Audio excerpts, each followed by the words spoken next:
Fox Sports. We are Black Horse. We are MC. Royals baseball is back. What has been the staple of this team's success, good pitching, solid defense, and timely hitting, has been evident once again. KC has won 5 of their last 7, and it's been good to see a familiar sight. The Salvi Baths, which can only mean one thing, wins. The Royals look to keep it going as they play an afternoon matinee against the White Sox.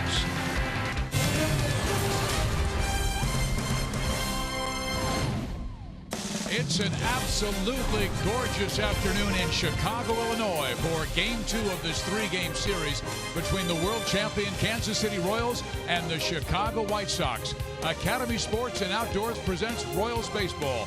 Right stuff, low price, every day.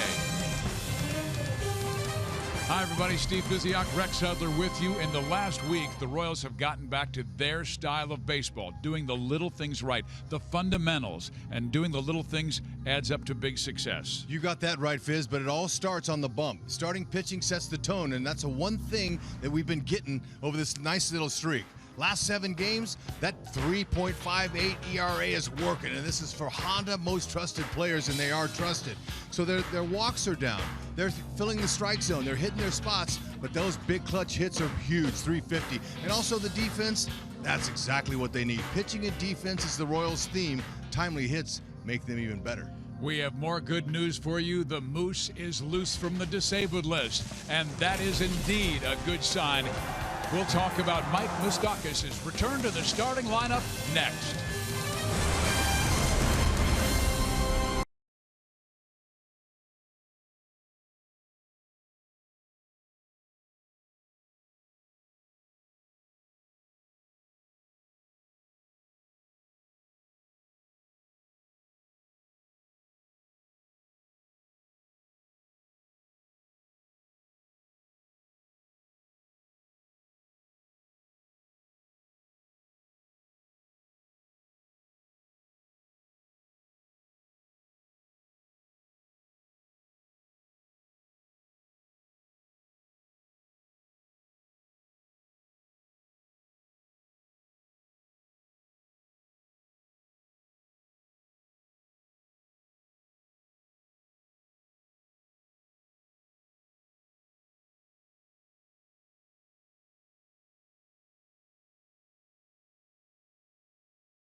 Return to the lineup, one of their true warriors, and Mike Moustakas out the last 2 weeks with a left thumb injury. He's in the lineup hitting second. Fizz, I'm sure there's a park ranger here in Chicago somewhere, but we're going to leave him alone on the weekend and let the Moose stay loose. The way he's spraying the ball around the ballpark this year, dead center with his power, wow, is it fun to watch, not to mention his great defense.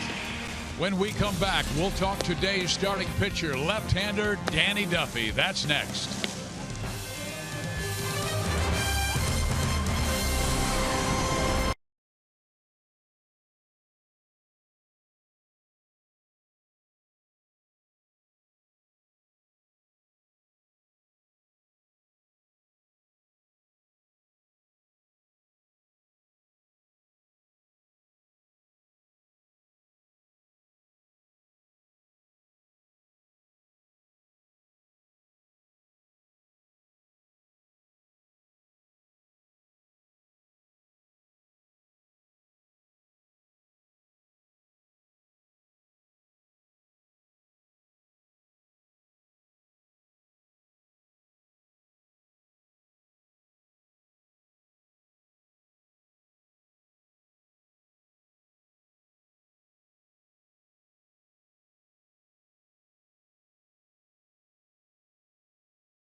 His last was an effective game against the Atlanta Braves. I'll say strike one's going to be his best pitch today. Get ahead, and hopefully he's got his command. That lethal fastball he's got, he'll be pumping it up there. He has good numbers here. That should give him some confidence. But find that strike zone, mix in the other pitches, and, oh, by the way, show a little athleticism. That was sweet. We'll come back with the starting lineups and throw the first pitch in Chicago, Illinois next.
Saturday afternoon in Chicago, Illinois, the Royals come in at 21-23 and a half games back of Chicago for first place in the American League Central. Escobar will lead things off, and it's great to see Mike Moustakas' name in that starting lineup. Sure is. You know, Moose brings the team on both sides of the ball experience and production. But inside the clubhouse, it's even more. They need their captain in there. It's great to have him back. Whit Merrifield will make his first start at second base in his big league career. And here is Miguel Gonzalez. His ERA rather high, 5.17. Today, Rex, is his first home start. Yeah, he's going to work a fastball, split finger changeup combination, slider, and a curveball. Those are his 4 pitches, but that split finger is a pitch he'll go to when he needs an out, especially with 2 strikes. He's usually a command pitcher, but 10 walks in 15 2/3 innings. He has admitted that's way too many for a guy who does not have an overpowering fastball. See what Escobar can do with the first pitch. Takes a whack at it. Strike 1.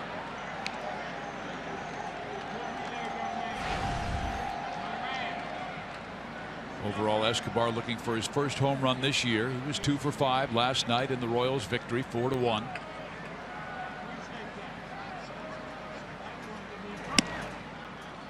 Gonzalez is not overpowering pitcher, although we know what guys that throw in the high 80s and low 90s can do.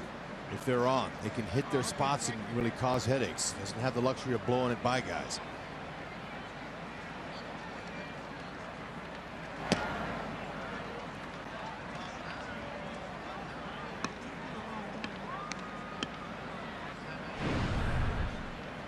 Pitch breakdown. I told you, fastball, split change. Those 2 pitches are his main weapons.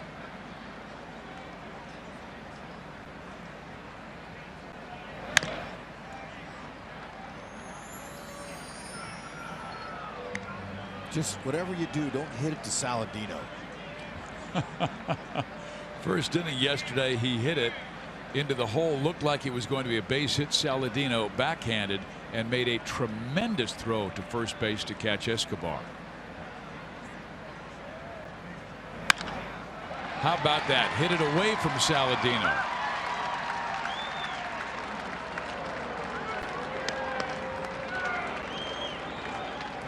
Nice start.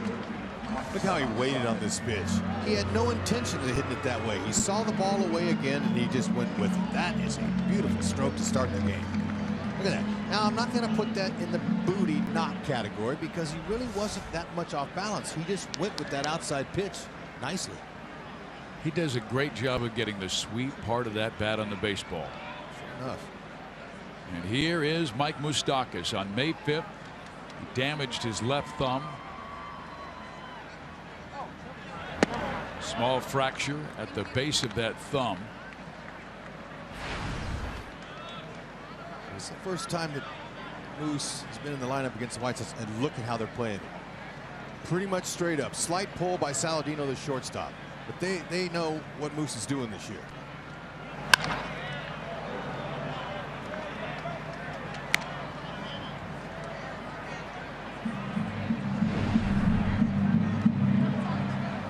Escobar has 10 steals. He's been caught twice.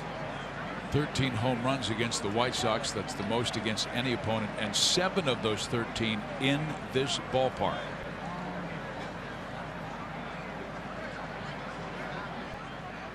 Escobar goes. Fouled off.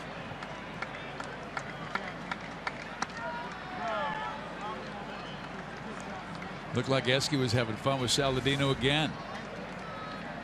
Nice jump, and he's peeking. He's making sure that checking out and see what Moose is doing with the ball. Yeah, actually, what he was doing, he spit his gum out and he batted it into right field. Good swing by that stroke too, by the way.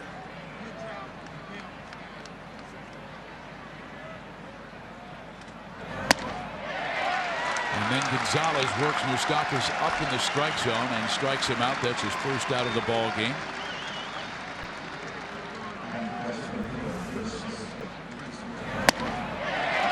Good four-seamer.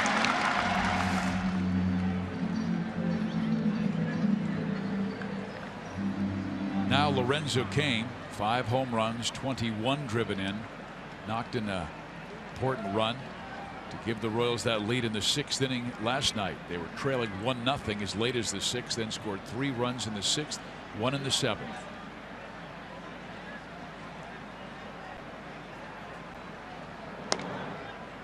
That 4-seam fastball, Gonzalez will use that with 2 strikes on both lefties and righties, but also later in the game he'll be using the split finger with 2 strikes. And our Toyota League leaders show you that Lorenzo Cain has been hot away from the K.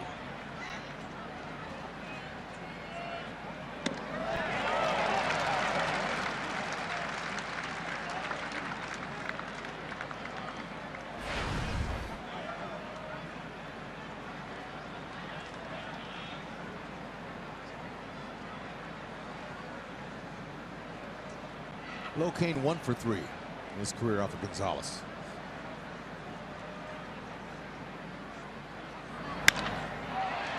That's the low Cain triangle you talk about. Escobar will turn second, race to third, and KC has him on first and third with just 1 out. Went right with it, just like Escobar. That's a great approach against Gonzalez. Little slider. It's almost like a cutter, like it doesn't have a lot of movement. That's the low Cain triangle you talk about. Escobar will turn second, race to third, and KC has. And he dropped it right in there, first and third, 1 out. Opportunity right here, big time for Haas and Morales. Like to be able to come through here if you can. Get that run across the board in the 1st inning. Looks like the defense of Robert Ventura's White Sox are going to be playing back for a double play. Keep it away from the corners if you can. Haas wants to think middle of the field here and elevation.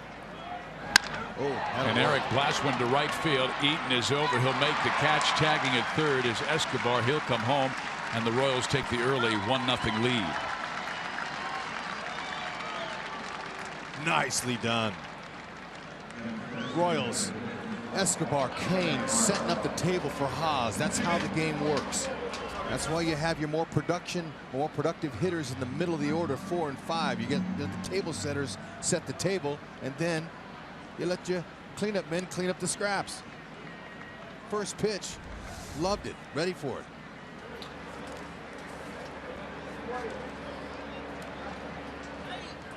Now KENDRYS Morales. The Royals very successful this year when they do score first. They are 15-4.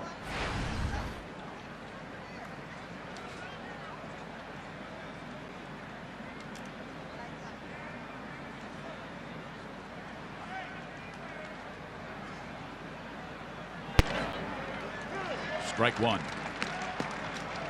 Low Cain, 5 out of 8 in steals. Really going to try to steal a base here. If he does get thrown out, then we got Morales leading off the next inning. Not exactly a table setter. What kind of arm does Navarro have? He has a nice throwing arm. This year so far he's just thrown out 3 of 19.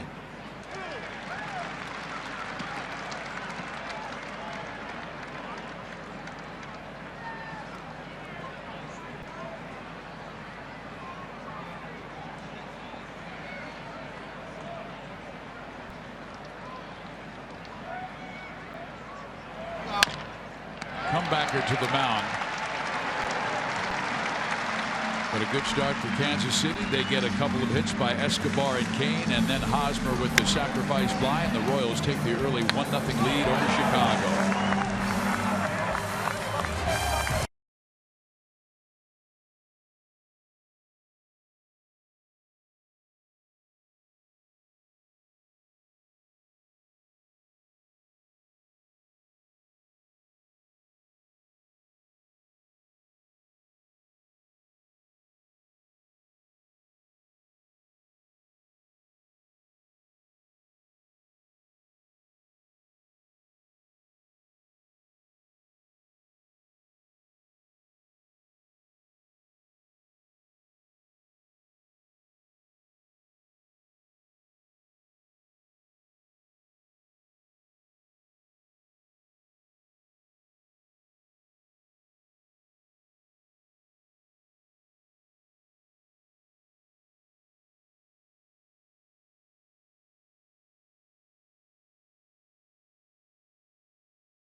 Chicago White Sox, their offense averaging 4.3 runs per game this year. Jerry Sands, though, will hit fourth as Robin Ventura has stacked his lineup with right-handers or switch hitters. So 8 of the 9 batters in that lineup, with the exception of Eaton, will be hitting from the right side against Danny. That's right. You see the walks? Not too bad for Danny. He's going to have to really keep the walks down. Hopefully strike one. Yes, would be his pitch today. And, you know, for Robin Ventura, lefties are just 4 for 25 facing Duffy. That's a 160 average. So he's going to stack his lineup with as many righties as he can. Right-handers are hitting 264 with 1 homer off Duffy. Big slurvy curveball and a changeup.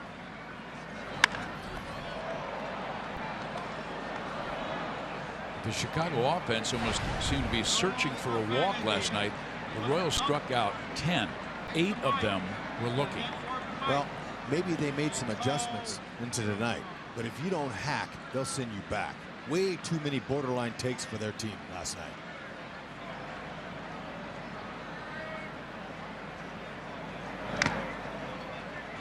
Duffy has Eaton down 0-2, and Danny threw a lot of fastballs in his last start against the Atlanta Braves. 77% of the pitches he threw were fastballs. That's his pitch. Now, good to see Duffy right around 95. When he's coming out of the bullpen, he's going to blow some 98. Right now, conserve yourself. Sometimes, you know, you don't want to get out there and overthrow, and that's been something that Duffy's had to deal with in his career. Stay within yourself. Yeah. Beautiful pitch to strike out Adam Eaton.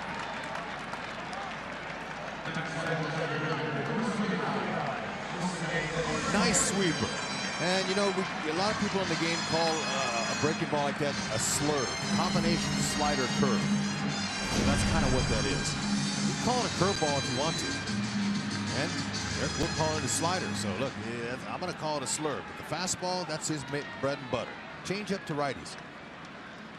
They'll use the slider slurvy pitch to the lefties. Danny said he went away from the curve because that pitch got a little loopy and opponents would jump on it. Abreu takes strike 1.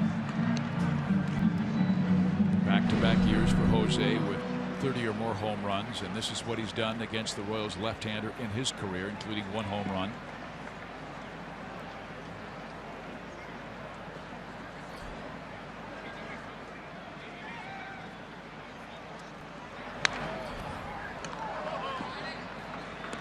Abreu is one of the 2 guys in their order that have a really nice average mark against Duffy.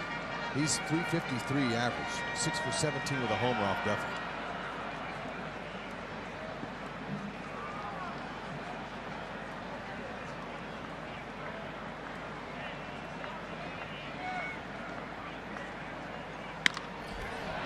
To right field. Dyson will have to play it in a hop. And Chicago has a man on with 1 out. How about the Royals' Ford defense? How about him? Hopefully they're airtight for Danny Duffy. Now we're going to highlight Whit Merrifield, at least I am. He played 245 games out of his over 700 minor league games at second base. So he's got experience there. That's his first big league start at second base. Hope he makes all the plays that you're supposed to. And Goldberg, our buddy Joe, will talk more about that later. Here is Todd Frazier.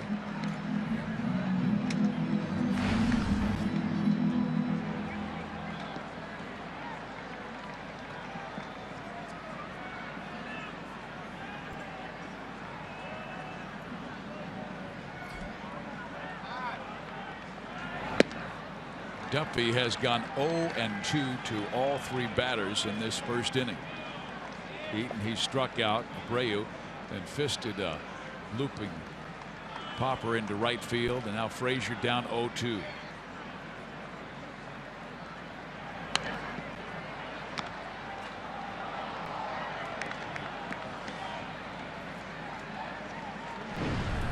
Frazier hitting 190 with 2 of his 12 home runs against lefties. He has not had much success against Kansas City.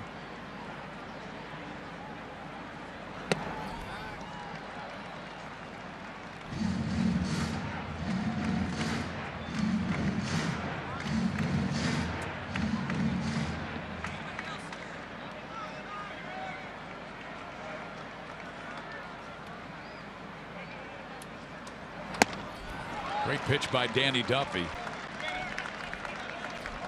Working Todd Frazier up in that strike zone. It's going to make it tough on hitters to lay off of that ball right there. That one above the belt. That's way out of the zone. There's no chance of him even fouling that pitch off. It looks good coming out of his hand, but at that velocity, doesn't give the hitter long. He's geared on that pitch, and it's up out of the zone. He'll be missing.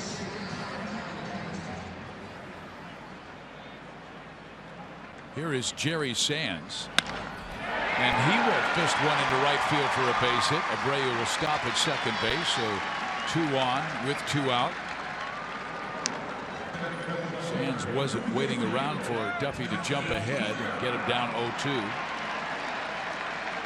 You know, that's smart. You know, you got a guy that throws 67% fastballs. You're going to be looking for that pitch. First pitch. Melky's had his struggles against Duffy. Just 2 for 15 in his career.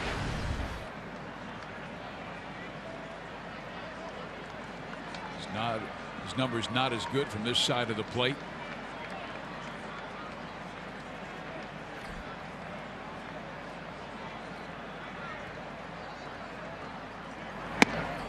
Strike 1. Bayou.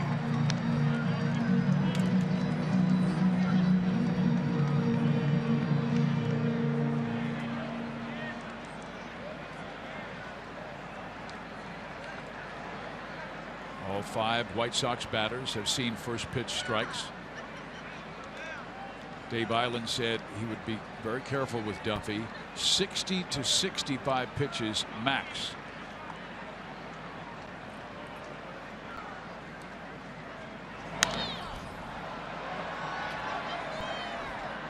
Early count outs would be very nice for Duffy. He wants to stay away from 20 pitch innings if he can.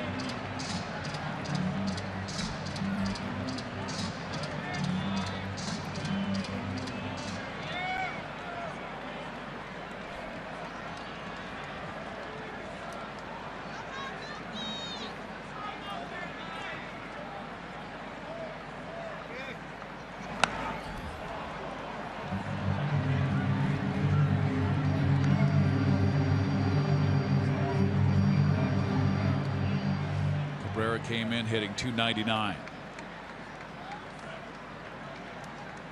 15 RBIs.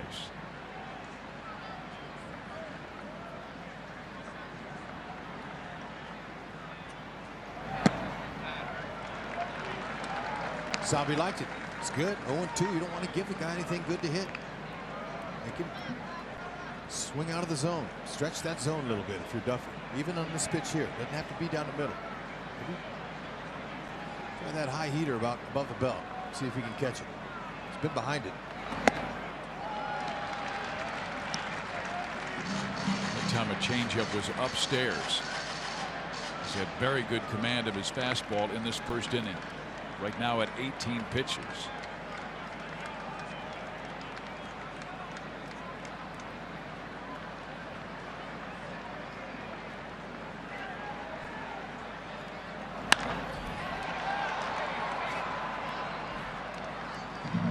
It's the foul balls that typically will tax Duffy's pitch count. That's the other thing with throwing those high fastballs.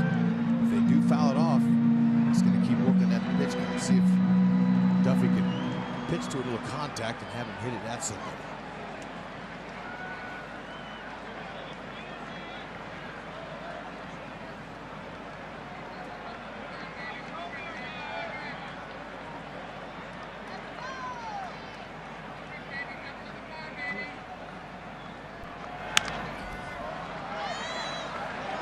Same pitch, same result. Yeah, strikeouts are sexy. I mean, those are nice, but it takes more pitches to do that.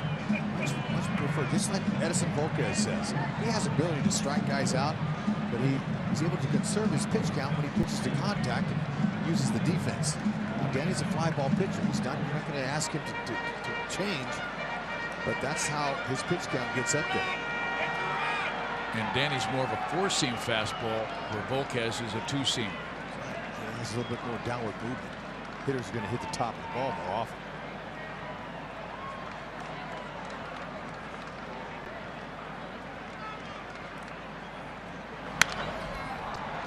Popped him up right side. Merrifield finally gives way to Dyson, and Gerard makes the catch and then smiles at his new teammate. We'll be right back.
Went 1 for 4 yesterday and was able to score a run in that 7th inning.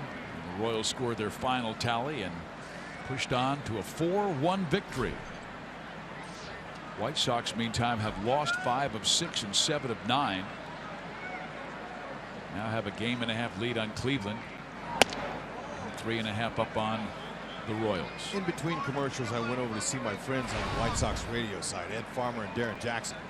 And Darren Jackson looked at me and he goes, "Hud, we're not playing very good right now." And I said, "Hud, we had a spell like that too. What do you think? You know, it didn't hit us either. We're just happen to get hot now. That's just how the game goes. You're hot, you're cold. And hopefully, White Sox stay cold." The Royals started hot. They were 12-6. And we're playing the style of baseball we saw them the last 2 years when they won the wild card here in Chicago and then won the Central Crown and World Series.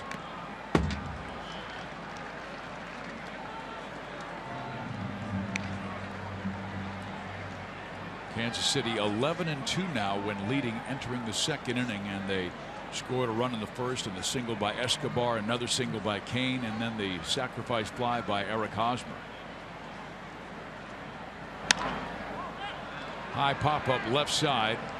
Long run for Todd Frazier.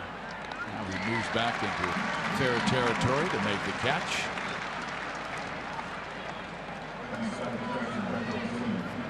Don't miss out on Wichita State Day next Saturday when the Royals host the White Sox. The first 2,000 fans who bring their Wichita State themed ticket to the designated table will receive a limited edition gray, black, and gold branded KC cap courtesy of Fox Sports Kansas City and Rally House.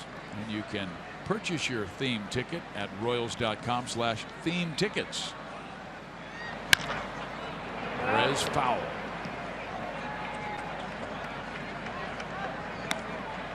Salvi stretched his hit streak to 6 straight games last night, going 2 for 4. He has 8 hits in the last 6 games to lift his average to 245.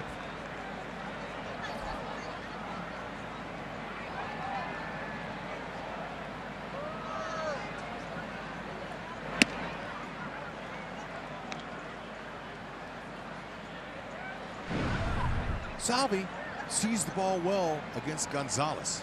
4 for 11 with a homer. Well, he'll get a knock here, so make that hit streak now 7 straight games.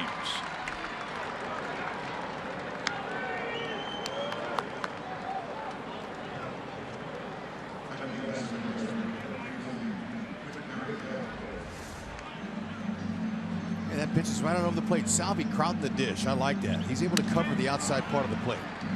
He's looking for something he could do exactly that with.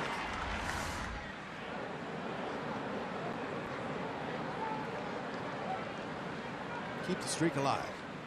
And here is the kid, the rookie Whit Merrifield. I got an all-day call on him. Do you? That's right. Well, nothing would delight his father, Bill. I met Bill in the elevator earlier today, and his grandfather and brother are here. Bill, a fine minor league baseball player, and Joe was talking about the stats that were side by side, and his dad said, yeah, the one thing that Joel didn't talk about was that my son had like 50 more bunt base hits than I did. And Bill, a much bigger man than Whit, and I said, well, you got the power, Whit got the speed. Professional sports, there's two main commodities, power and speed. You don't need both of them. If you do, you're going to be a superstar. But if you have one or the other, I'd rather have the speed. Speed don't go into a slump. Merrifield to right field, driving Eaton back, and he'll make the catch up against that wall.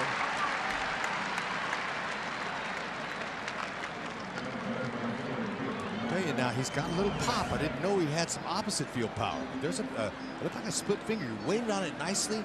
He's got that one-hand takeoff method. He's got a little bit of load over the hips with a little leg lift. Good head position. Not a bad swing. And Rex, we have a breeze coming off Lake Michigan about 10-15 miles an hour. When we got the ball up in the air, it carried further than Eaton thought it would. Here is Dyson, who takes strike one. Now there might be some folks out there saying, well, Paulo Orlando is firecracker hot. Why wouldn't he stay in the lineup? Well, Gerard Dyson gets a chance to play today. Lefty's going tomorrow, and it helps. And Dyson is also 5 for 6 off Gonzalez in his pass. That's what I was waiting for. Show you the numbers right there. That's good. Give Dyson a game here, and then let Paulo take the lefty tomorrow.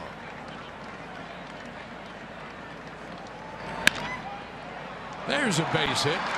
Perez will stop at second base. I'm sure he read the scouting report that showed that Adam Eaton has 7 assists from right field this year, and that leads the American League. Yeah, now he'll be tough to score Salvi with a base hit like this, but again, Gerard Dyson is being pushed by Paulo Orlando. Internal competition is the best. When you're in a platoon situation, you have two guys playing one spot. You're pulling for your partner, no doubt about it. But when he does so well, like Paulo is, Dyson's saying, "Gosh, I got to pick up the slack." Gonzalez has already given up 4 hits, all of them singles. 1 to Escobar to right field.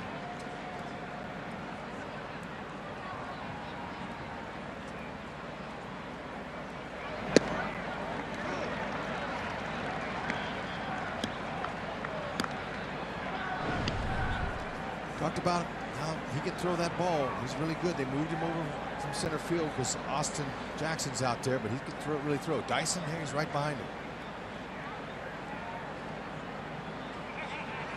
Center fielder Jackson has 2 outfield assists this year. Cabrera in left has 1.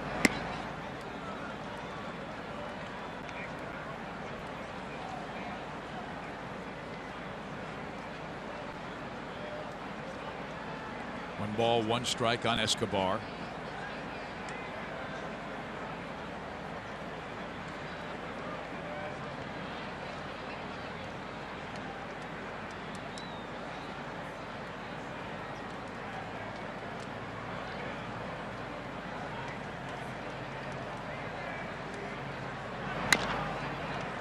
Two-third. Frazier throws at Escobar. The Royals lead 2, but they take a 1-0 lead here in Chicago to the bottom of the 2nd.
Major League start at second base for Whit Merrifield, and this morning he was out there doing some early work with infield coach Mike Jershely. It's an interesting workload compared to most major leaguers for Whit Merrifield because he plays so many positions. On most days, he's going to go out there for batting practice, and in one group, shag fly balls in the outfield. In another group, Got a man there, Joe. HUD, you saw it all the way, but you never know with the wind. So nice to see Lorenzo Cain there. But that's something that Whit Merrifield could do. Take fly balls every day, then come in for another group, take ground balls in the infield, and then he's got all the scouting reports. HUD, you know what all this is like, all the tendencies of every hitter, where to position yourself in the infield, how to read things in the outfield. So a heavy workload for Whit Merrifield, but they love his intelligence, his athleticism, and his agility to play second base. Okay, they're going to go over all that. Thank you, Joel. They're going to go over that with him before the game, but then when the game comes, let it go. And if there's a question, you just look in there and Jersh will move it. The game's so hard enough it is just to focus on catching the ball and doing the things you're supposed to without paralysis by analysis setting in.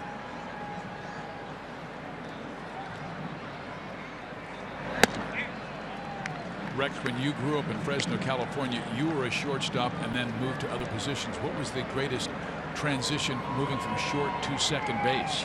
It's all about the footwork, and it's getting used to taking a double play ball with the runner bearing down on you and you're not seeing him. Shortstop, that side of the field, you see him. So it's about mainly more footwork. It's an easier throw. Love the throw. You can sidearm that. Ball's not going to carry and tail with you. But Jersh is talking to him about the footwork there, turning that double play.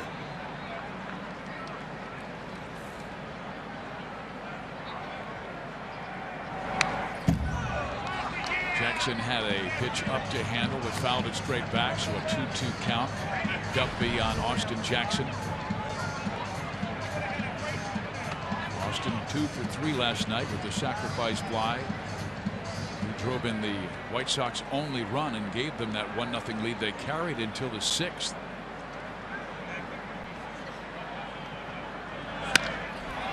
Center field. Cain is there, 2 out.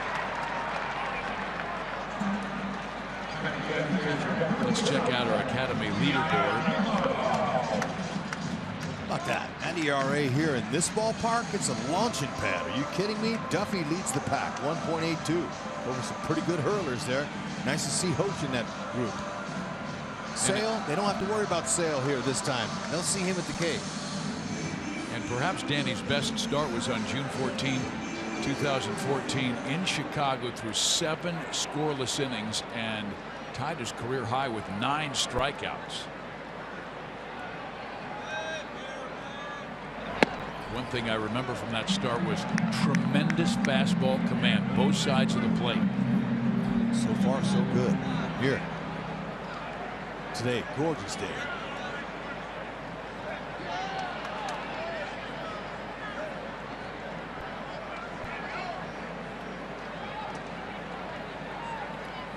Navarro 2 for 4 with a homer off of Duffy in his career.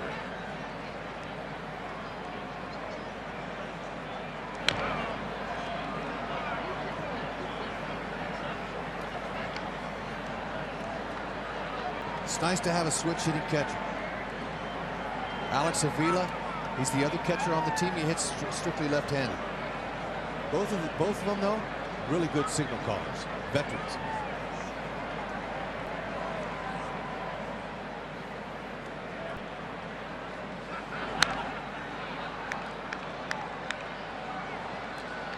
Duffy has come out throwing strikes. The Sox have pushed his pitch count up to 30 because of so many foul balls struck off of a high fastball.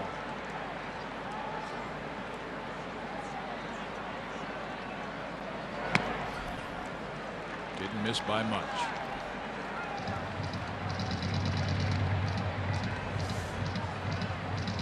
Put it right where Salvi wanted it.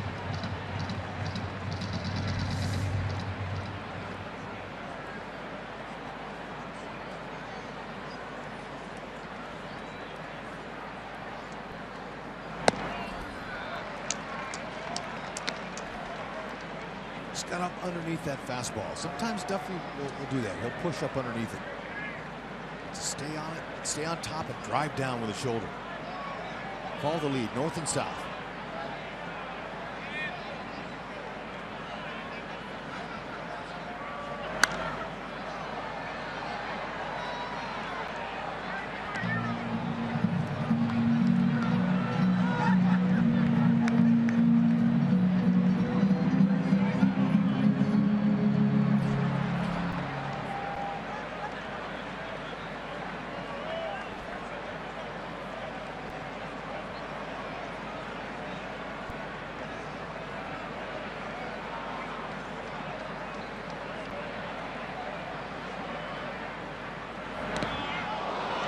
Too far inside, and he got Navarro on that right elbow.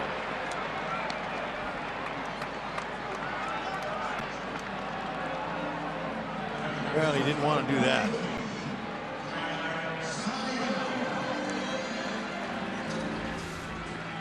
Chance to get him out here, and he used the breaking ball. Just couldn't quite get the feel for that one. Hit off his funny bone, maybe on the inside of his elbow.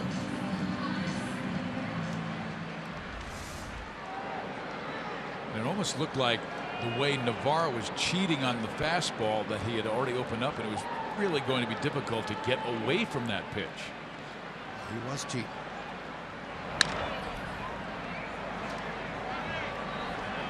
It's 13 foul balls now that the White Sox have taxed Duffy's pitch count with.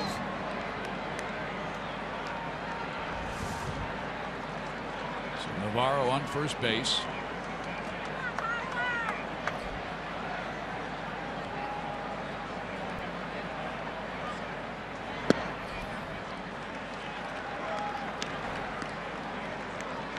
Tyler Saladino, the Genghis Khan of the major leagues.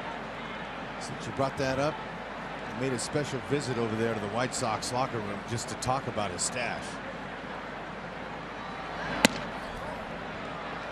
Told him, or I asked him, did you ever consider curling the ends of the mustache up so you had a little handlebar action right there? And he goes, yes, I've tried, for like this gentleman here. I told him, we have a guy, a Royals fan, who has it perfectly manicured where it goes up. He said, I can't, it's not thick enough. I can't get it to do that.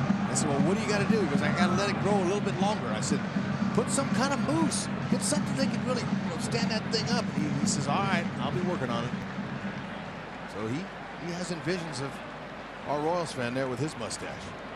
Here on the Discovery Channel, Rex Hudler gets to the bottom of all your questions. That's right. I want to know.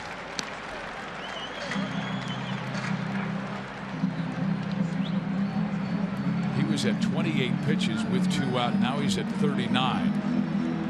Yeah, I'd hit better. I heard it. As far as his pitch count goes, but his stuff looks good.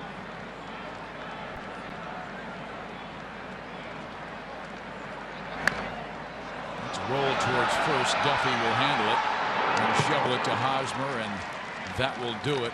When we come back, Mike Moustakas will lead things off for Kansas City. That ball is crushed into right field. Mike Moustakas. Beautiful swing. Nice and easy.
Moustakas' first time up.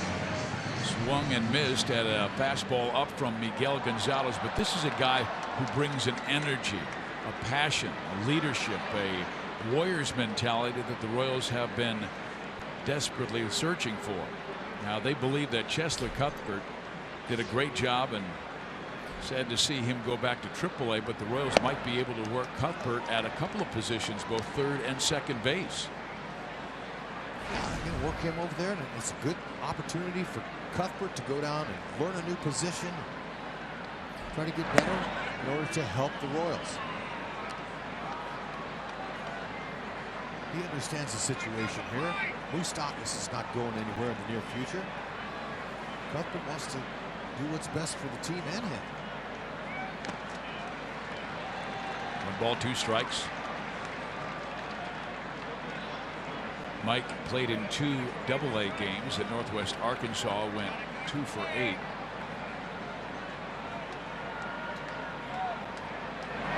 And then he waves that fastball away from him.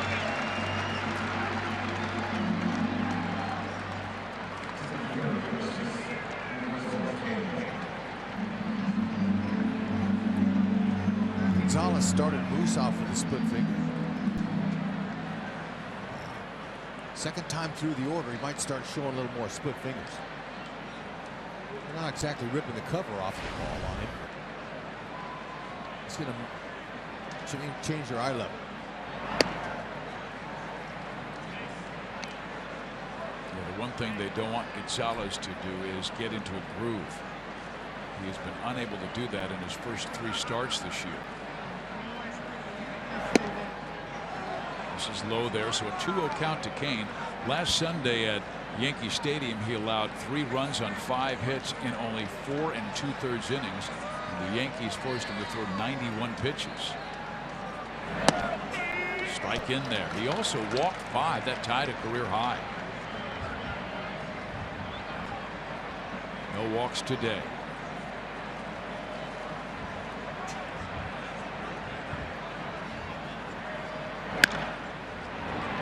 FRAZIER, 2 outs.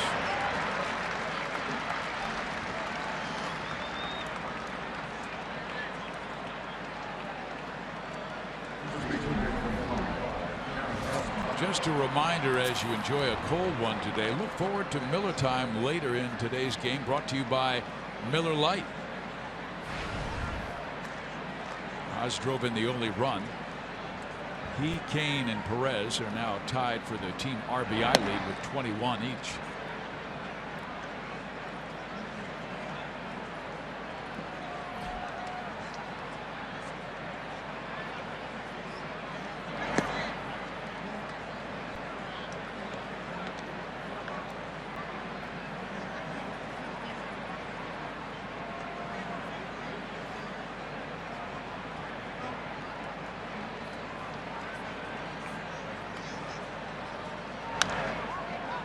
Fouled off. Eric's last hit was that line drive home run to center field off of Boston's knuckleball pitcher Stephen Wright. The bolt of lightning to center field went 425 feet.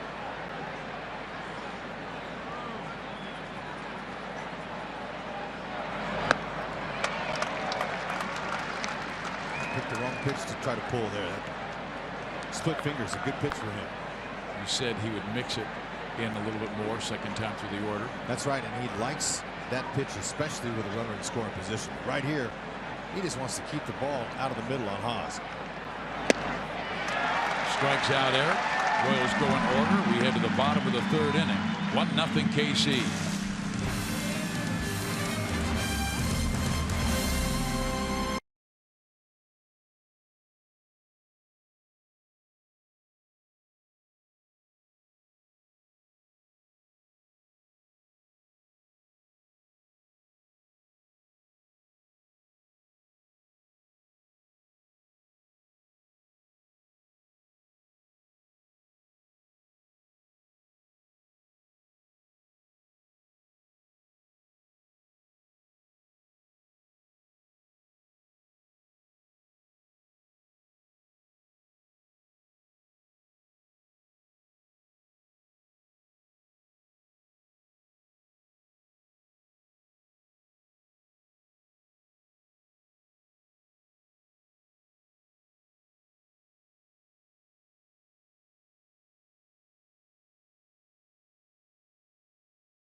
Royals starting rotation, and they may be adding another perhaps in June. Mike Minor threw last night, gave up 4 runs in 5 innings. You see his numbers with the Atlanta Braves, 38 and 36, and he threw 84 pitches, the most that he's thrown in any start this year, as he continues his rehab from the shoulder trouble as he's had in the past. Steady as she goes. And that is our University of Kansas hospital report. Adam Eaton will lead things off. Struck out swinging against Danny Duffy, first time up. He has hit in 7 straight games.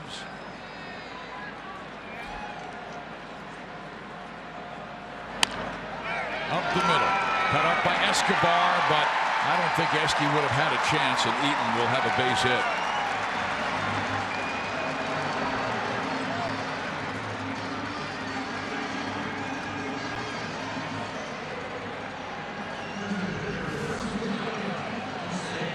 Ball kind of came up on Escobar, 1, 2, 3, 4 hops. You see that ball, that last hop really kind of had a little spring to it. And when you're going to your left like that, it doesn't take much. See that last hop there kind of hopped a little bit higher than Escobar planned on.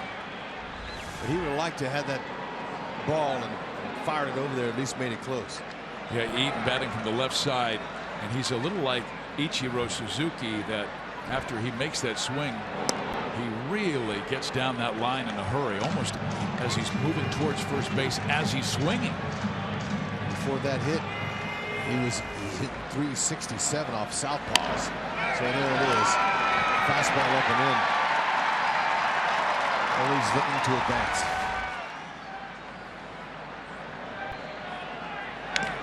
I think what Eaton's doing over there now, he's trying to get a walking lead and a walking jump. And that doesn't necessarily mean he wants to steal the base. He's just trying to get in Duffy's mind. Hopefully he'll leave a mistake up there to Abreu. He's only been thrown out 1 time this year. But if you're going to steal ahead of Abreu and Frazier, these 2 power guys, you got to almost be 100% that you can make it. Because he's in scoring position right now with these guys.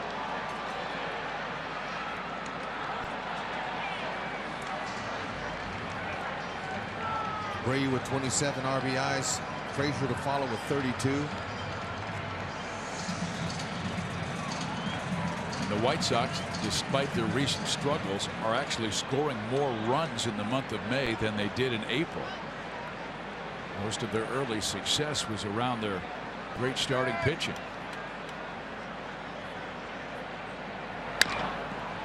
Well, we might see a double play. There's 1, and there's 2. Hey, Whit Merrifield turned his first big league double play. Flawlessly. Beautiful. And away, a little 2-hopper. That'll help Duffy's pitch count a little bit there. 1 pitch, 2 outs. Let's check him out. High fastball, tried to pull it. It's exactly what you get. Esky, first man sure, second man quick. Yeah, show him that ball. You young infielders, when you're turning 2, get it out of your glove and show your partner the ball. That helps.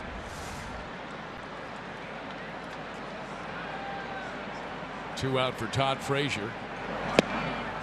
If Duffy can get through a quick out here, he could start that 4th inning. The Royals were hoping to get him 4, but they said 60 to 65 pitches today.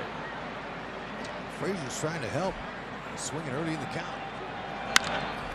He pops that one up. That'll work. Dyson calls off Merrifield, and Duffy with a nice, comfortable 3rd inning.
Dylan G. He was magnificent, giving up only 1 run, 5 innings, and his first Royals victory. And he looked great. Hitting his spots, staying out of the middle of the plate for the most part. Dylan G, in my opinion, earned himself another start. And he joins us in that Royals dugout. And Dylan, just your ability to throw the ball where you wanted with great movement. Can you talk about your start? I mean, for the most part, I felt pretty good. Like I said, I was executing pitches, you know, on a consistent basis. And, you know, it was a grind for sure, though. They had guys on a lot, but we were able to execute when I had to. Dylan, the difference between coming out of the bullpen and saving some innings for your other teammates down there and being a starter, is very similar, or is it different? For me, it's been similar because I was a long man. So, you know, my job was to come in and save the bullpen and eat innings. And that's what I try to do as a starter, go as deep as I can and give the team a chance to win. I threw a lot more pitches than I'd like to in 5 innings last night, but the end result was what you're looking for. Morales pulls it foul. And Dylan, you signed with the Royals on December 18th. What did they tell you when they were recruiting you, and why also did you choose Kansas City? Man, there's a lot of things that kind of went into that decision. There's some other teams I was thinking about too, but just from watching the Mets and these guys play in the World Series, it just seemed like it was going to be a really good fit personality-wise. You know, I love Kansas City. It fits. It's a lot like home for me. I'm from Fort Worth, so kind of low-key town, definitely different than New York. And the guys, you know, they just seemed awesome, and everything I had heard from doing my due diligence, you know, they said the same thing. It was a great team to be on, and just want to be a part of what was going on here. Dylan, great to see you getting opportunities like this here in the big leagues, but the thing that impresses me most in my short time getting to know you is there's no me or I in the conversation. You're all about the team. Where'd you learn that? I don't know. I guess it's just been instilled in me from my parents growing up. It's just, you know, this is a team game. You know, there are individual performances out there that contribute to the team, but in the end result, it's team wins and losses that matter. And, you know, that's just what I try to do out there is hopefully give the team a chance to win. And it is a great family atmosphere, and you're filling in because a guy is injured, and the only reason you left the team earlier this year was for a family reason. Your wife, Carrie Ann, and you celebrated the birth of Charlotte. How's Charlotte doing? Oh, she's doing good. She's starting to figure out how to sleep through the night, but she's doing good. We're trying to catch up on sleep when we can, but man, she's awesome. Dylan, have you ever executed a pitch like you did last night when you fell off the mound? What happened? You know, that's not the first time that's actually happened.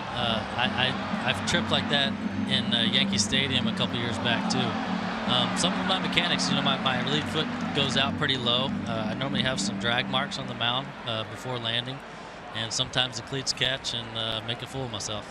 Hey, that's okay to be on a blooper reel, isn't it? Yeah, I mean, no press is bad press. You know, what do they say about that? Hey, and Melky the hitter, it scared him to death. He jumped out of the box. That was a beautiful thing. Yeah, I saw the video. That was a pretty good reaction, Bob. Oh, I'm glad you're healthy and that didn't hurt. Hey, speaking of that, does it ever bother you when an umpire calls time when you're in the windup, when you just start your windup? No, I mean, like, I try not to worry about that kind of stuff. I mean, you know, I try not to let too many outside factors bother me. Just control what you can control. And when it comes to that, how about your emotions? You know not to show the hitter anything, correct? Yeah, I was told a long time ago that the best thing to do as a pitcher when you're out on the mound is just, and even after good games and bad games, it's stay even keel. Don't get too high, don't get too low. You know, you stay in your routine, you work every day, and you prepare, and you go out there and you pitch the best you can and move on the next day. And Dylan, your pitching coach Dave Island said 95 pitches last night. How do you feel after throwing last night, and how far can you go perhaps next start? I definitely feel like I threw 95 pitches and I haven't done it in a while today. But, you know, I feel good going forward. You know, like I said, I think the 92 pitches within 5 innings was probably more of a factor for how I feel today. They worked me pretty good yesterday. But, you know, I should be good to roll now. I mean, 100-plus pitches for sure. Dylan, you had a very difficult injury a couple years ago in your rib and a blood clot. How did you recover from that? You know, I was actually very fortunate with that. You know, that was like a thoracic outlet stuff where they have to have the rib removed. I actually didn't have thoracic outlet, but I had a blood clot in my artery right under my armpit here. And since it wasn't as as bad as having the rib removed and stuff like that. Once they repaired the artery, I kind of was just out for 6 weeks or so, and it's ready to go. And I heard when you had that surgery, it was like it happened so quickly, you didn't even have time to get scared about the surgery. Yeah, I mean, it's immediately just it just happened one day, and 2 days later, I found myself on the operating table. So in that sense, you almost didn't have time to worry about it and be scared about it. It's just trying to make the best decision you could with the information you had. We're with Royals starter Dylan G. And Dylan, we try to educate our audience, especially our younger ball players that might be out there watching today. A starting pitcher, when you get your start, you got 4 other days before you perform. What's your workout routine like, and do you have another day you'll get on the mound, like throwing on the side? Yeah, I changed my bullpens a lot of times coming up. It's the second day after a start. I changed mine actually to the 3rd day, give myself a little bit more time in the front end to recover. But yeah, I mean, every day you're doing something. You know, today was a nice leg workout and some cardio to try to flush out the system and maintain strength, and then you have upper body days and then days for your shoulders, and then you're ready to roll again. What about ice? Are you a proponent of ice? I was coming up, but ever since my blood clot, for some reason, like, I don't like ice anymore. I feel like it's like slowing it down or something, and it's going to clot again. So I actually haven't iced in a long time. So what will the medical staff do for you after you pitched like last night, almost 100 pitches? We just did some stabilization exercises, try to reset the scaps and keep the shoulders, get them back in position, because after all those throws, you kind of throw everything out of whack. And then, you know, just a good stretch and just some treatment, try to flush it out. Wow. Right now, 2 out, 2-2 count to Salvador. Now a full count. There's a lot that goes into it. What's been the most impressive thing you've seen since being in a Royals uniform? I think there's just the team. I mean, you know, we had a tough stretch there for a little bit, but you never would have known it by the actions off the field. A lot of these guys, you know, they know they're a good team, and they know if we keep working hard, playing together, and playing the game the right way, you know, we'll win games. Dylan, thank you very much for joining us. Oh, thank you guys for having me. Appreciate it. Have fun in Chicago. All right, thank you. Congratulations on the win. The Royals will try and make it 2 in a row. They lead 1-0.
Back for the 4th inning, has a 1-0 lead, and it's time for our trivia question. Brought to you by Sprint. Who are the 4 Venezuelans to win the American League Gold Glove Award at shortstop? Well, we know Omar Vizquel is one of them. Aparicio. Yep. A lot of them wear the number 13. Ozzie Guillen. Okay, is that 3 right there? You're feeling pretty good about yourself, aren't you? What a question. Well, Escobar won his first last year. Okay, there's another one. Got them all. question over. Are you sure? No. Jerry Sands singled to right field on the first pitch he saw from Duffy. He just took strike one. This is his second start this year at first base. Strike two.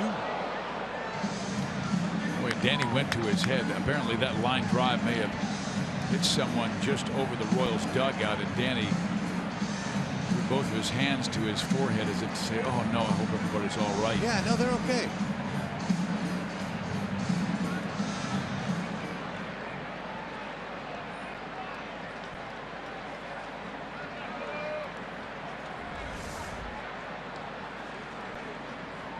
Security came down to check and they waved them off, so apparently everybody is okay. So here's the 0-2 pitch. Struck him out. Let's go to Joel. Well, Melky Cabrera coming up. Had a chance to talk to Alex Gordon about his former teammate. They were teammates in 2011. He said, I loved him. He was always smiling. He said he never spoke any English. There'd be a pitching change, and Alex says me and Frenchie and Cabrera would all go to talk during the pitching change, and we had no idea what he was saying because he wouldn't speak English, but we loved him. He was a great teammate, really responsible for their offense. Now, the one thing, HUD, that we've talked about the last couple of years is, you know, him coming up to first base and hugging Eric Hosmer and, you know, old school guys like HUD and Ryan, and I'll fall in this category too. How about Monty? You put Monty in there. Yeah, we don't like this. It's just not really the way I guess we were raised. But I talked to Alex about it. I said, Alex is an old school guy. Does that bother you? He said, no, that's just Melky. He said it's the same thing as me getting to first base and tapping a guy on the shoulder. Gordon with a long run, and this one kicks high off of that wall. It will be a double for Cabrera.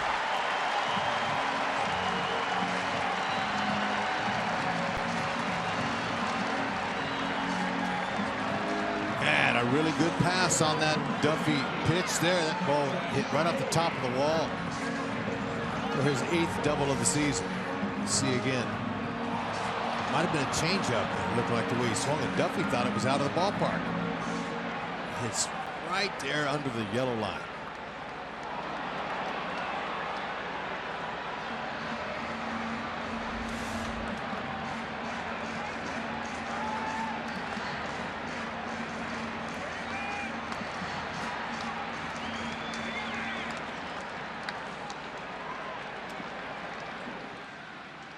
So now Brett Laurie, who flied out to deep center field his first time up, jumping on the first pitch he saw from Duffy.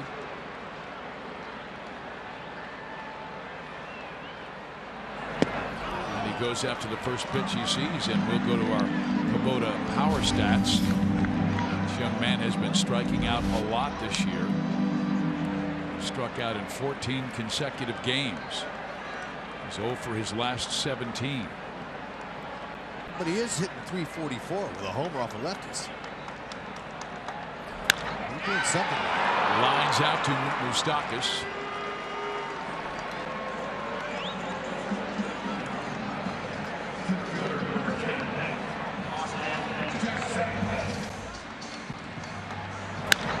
And I'm right where he was.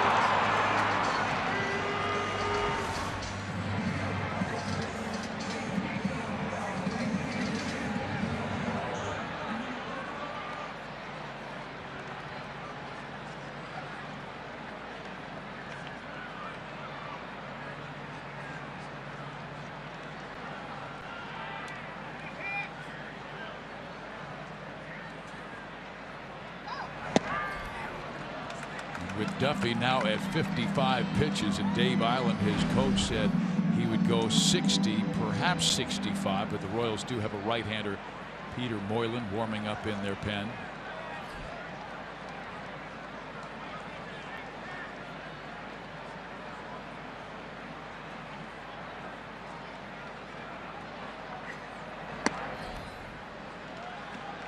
Rex, there are positives and negatives about having a 13-man staff, 8 in the bullpen, but the positive is you can really match up a right-hander with this right-handed dominated lineup today. Yeah, I think Net's pleased with the balance he has out there. And extra arms, and you know, the rotation last season was last in the American League in innings pitched. So he's going to want that extra arm out there in the bullpen. Good pitch there by Duffy. Back him off. The Royals with 6 right-handers in the bullpen, 2 lefties.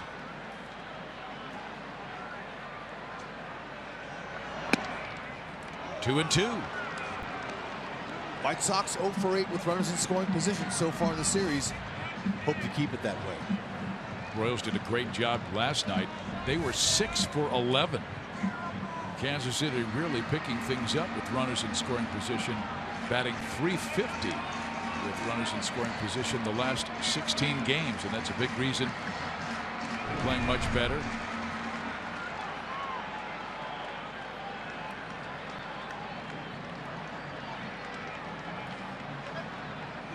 He's going to pop him up.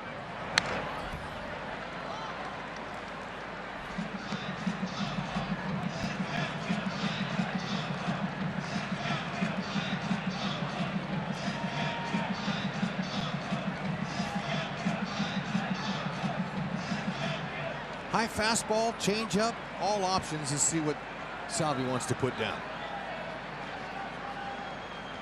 Jackson lined out on a fastball last time up.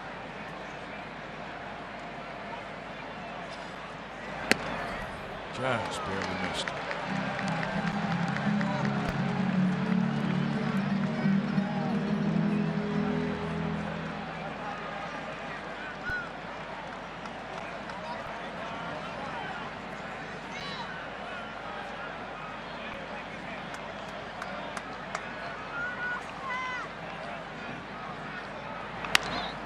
There it is. Popped him up. Hosmer near the bag. Danny Duffy with 4 outstanding shutout innings, and the Royals take a 1-0 lead to the 5th. Yeah, way to go, Danny. Good command today.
It's time to vote for your All-Stars. You can vote up to 35 times for your Royals online, including a maximum of 5 ballots cast in any 24-hour period. Vote at Royals.com.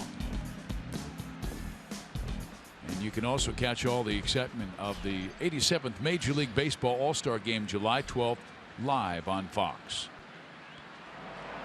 Whit Merrifield up for the 2nd time.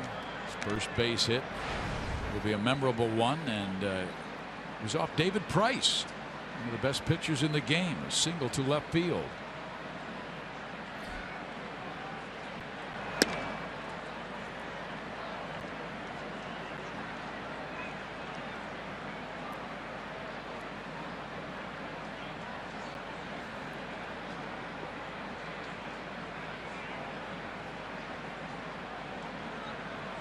You know, it doesn't matter really who you get your hit off of, just as long as you get the hit. But if it happens to be a big name guy that won a Cy Young award, that's extra bragging rights.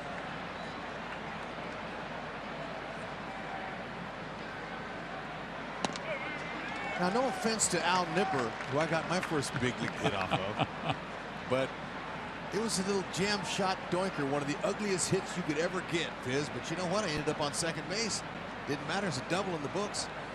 My condolences to Al Nipper. Yeah, I feel bad for him. Ooh, Strike 3 outside corner. All right, Gonzalez, he's settling in, just like you said, Fizz. He's starting to settle in and hit his spots. He struck out for the last 5 Royals he's faced, and here's our greater coverage of baseball brought to you by T-Mobile. The Mariners, the only big league team to not lose a road series this year. Wow. Dyson bunts. They're going to let it roll because they got no chance to get Dyson, and he will have first base. In your pocket. You can't roll it any better with your hand. Oh, man. First infield bunt. Well, I guess you can't get an outfield bunt. First bunt hit of the year for Dyson. And a beauty. And Frazier, he's in, but that's exactly what they train you to do.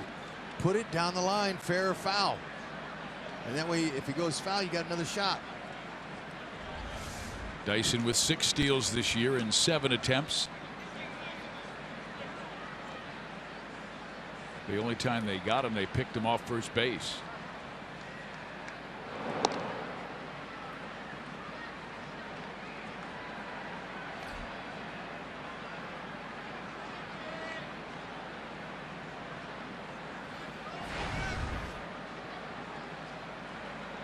Escobar 1 for 2. That single came back in the first. He scored the only run of this game. A sac fly by Eric Hosmer. He really pulled off that last pitch. Fastball at 91. Sure did. Look like he's trying to hit a homer.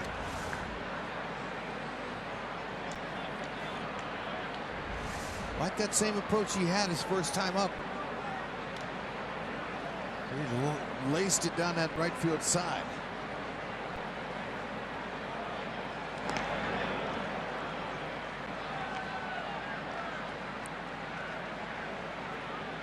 Miguel Gonzalez, he has quick feet from the set position. And with Dyson out there, he's going to hold the ball longer. He's going to vary his times, and he'll use a slide step to get the ball home quickly to Navarro.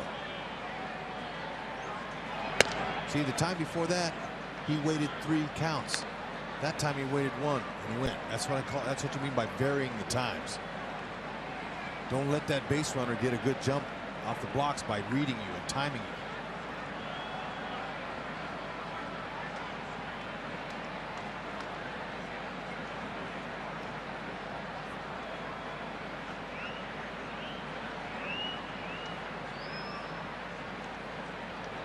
Again, they chase Gerard back to the bag.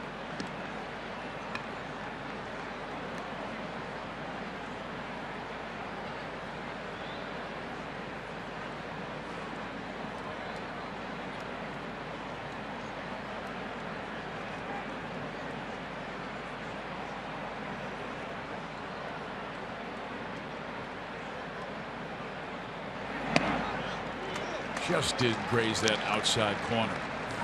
He wants to get the ball home quickly, so he's not going to mess around with his split finger because that ball ends up in the dirt. It's a good pitch to run on, so he's staying firm with Escobar. Even in this count 1 and 2. Now he might try the split finger here, but that pitch is slower home and gives Dyson a better chance to steal the bag. Now Navarro says he wants it up.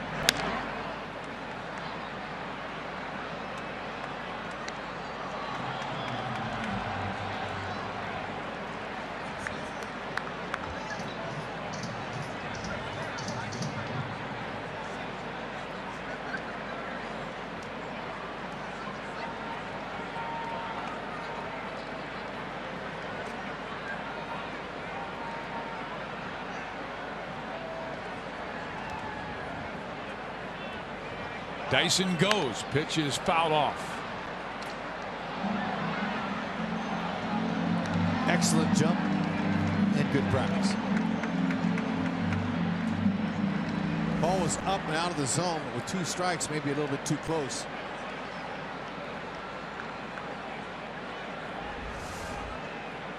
But Esky tried to hit the hole between the first baseman and second baseman.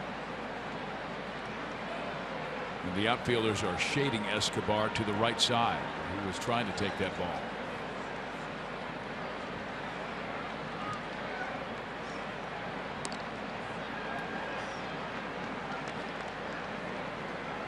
Any gapper will score, Dyson. Any balls pulled down the line, left field, which is a big, big spot down there. They're playing Escobar, like you said, over towards right field.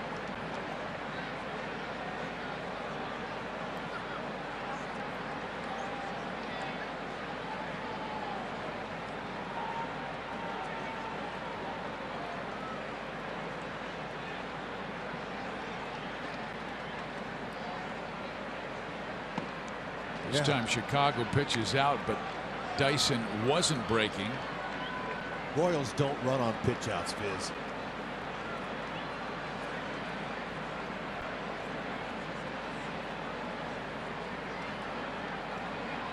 And when you're ahead in the count 1 and 2, you can afford to have a ball. Now watch Dyson rip him off here.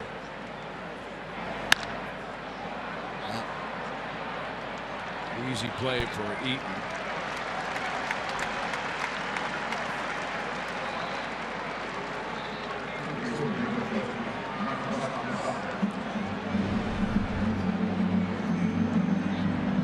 So our Rally House, make your pick today. You can win a majestic prize pack from Rally House. To vote, just visit Kansas City Rally House store. And that's for your Royals Player of the Month. Beautiful afternoon here in Chicago and a good crowd to watch the first place White Sox at 25-17 and the third place Royals at 21-20, just 3.5 games back. The Royals are the team that's playing better baseball of late.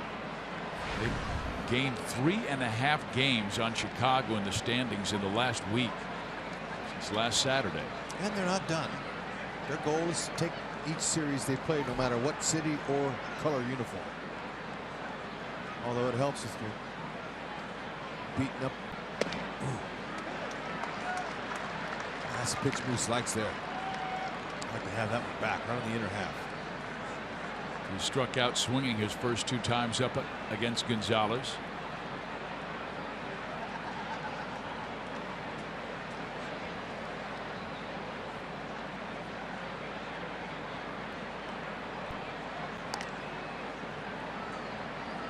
Just having Dyson over there with a threat to steal is always good enough. He doesn't have to steal the base. Like I said, he's in scoring position right there at first with his speed. But what that does is gives the Moose some more fastballs. He's trying to get the ball home quickly, and that fastball is the quickest pitch.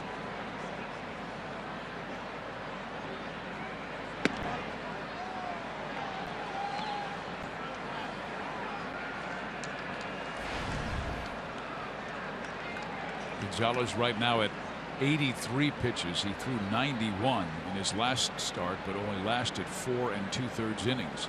He has gone 4 2/3 of this one. It's down the left field line into the corner, but it will curl and go foul.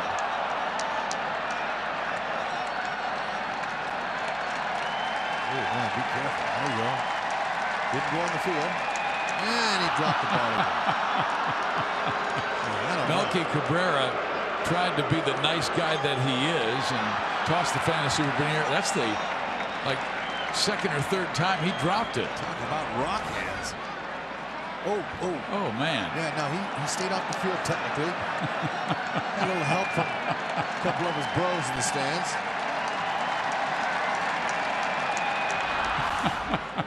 Not a good day so far. Dyson goes. There's the throw. Not in time, but second base umpire Jerry Lane, who's the crew chief, wanted to make sure that Dyson, who has a habit of sliding past the bag, did not, and he was able to keep that left leg on. Well, whenever you know a guy's sliding head first, you can always drop the gate. That's what Saladino did. Look at his knee. See, he put the knee right in front of the bag right there, so it makes it tough for the head first slider to get his hand in there. See, he's got the base blocked, and you can do that as long as the ball's left the catcher's hand and it's in the air.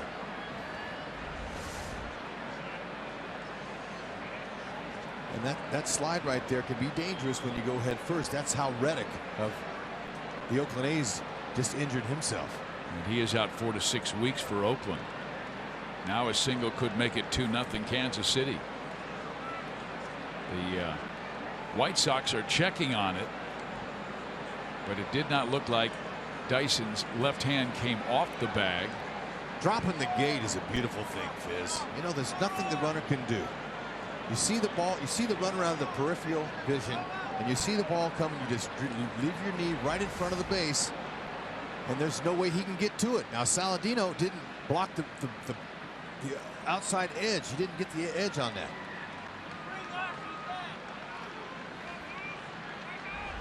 The Sox will not challenge.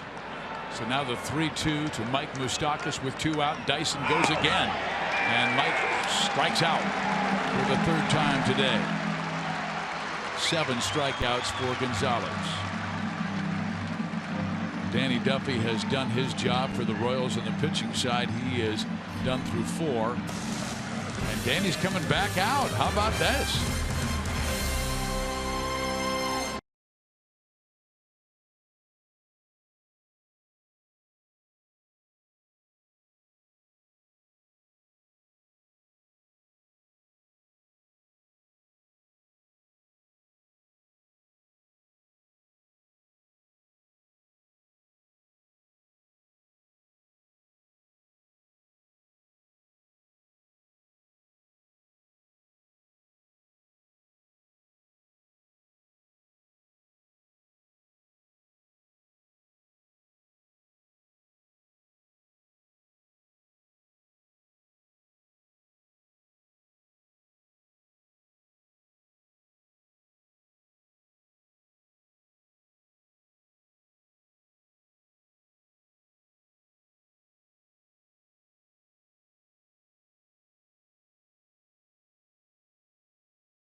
Four innings will start this 5th inning, and Dave Island, who said he'd go 60 to 65, he may have him pitch to 1 batter because the splits to the switch hitting Deanna Navarro much better batting from the left side than from the right side, so we'll see.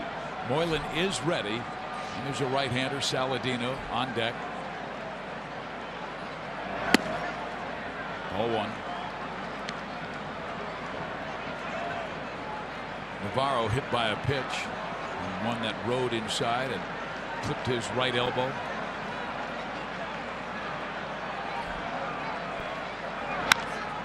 Bangs it to left. Gordon races over and makes the catch, and there's 1 out. And here comes Ned, so that will be the case.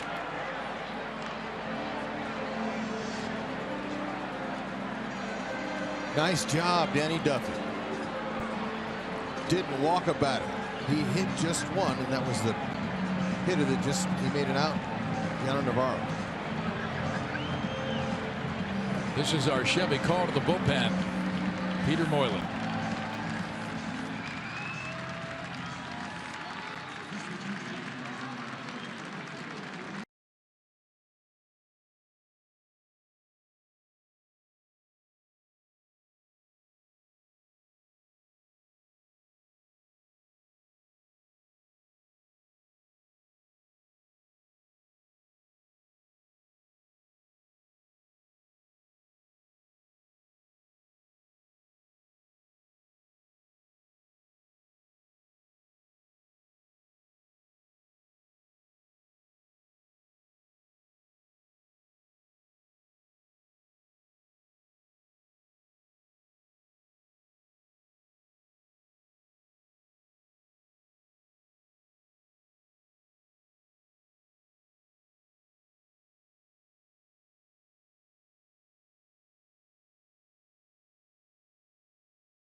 City area Chevy dealers. Visit us for great prices on the all-new 2016 Malibu.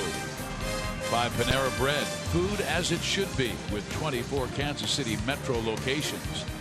And by Academy Sports and Outdoors, right stuff, low price every day. Here in Chicago, Danny Duffy getting congrats from everybody because he was magnificent. Shut out baseball for 4 in the third, struck out 3, didn't walk anybody. Yeah, his command was there. Dave Island, he's telling him that. So the veteran 37-year-old Peter Moylan comes out of that bullpen to pitch to Saladino, who is 0 for 1. Look at that vein in Duffy's neck. Way to bow your neck, Danny. Way to go. He's passionate. He's into it. Love the life he brought the ball club today. That's what they say. It's the old cliche in baseball. It's all about the veins. That's right. You heard that term, bow your neck, right? Yes, I have. That's been in the game for 100 years.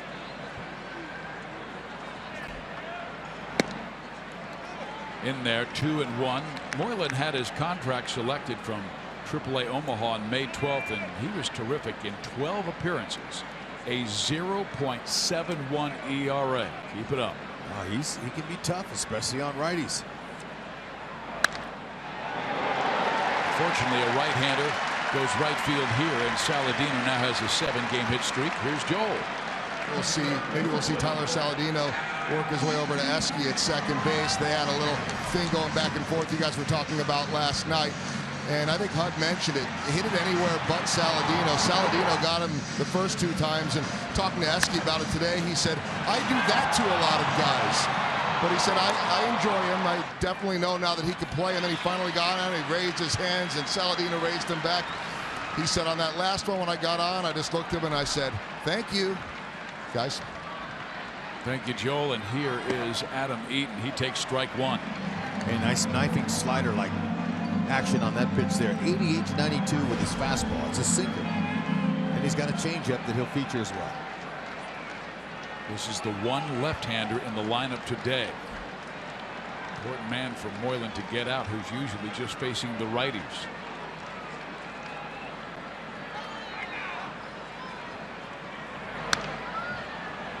Oh, and 2.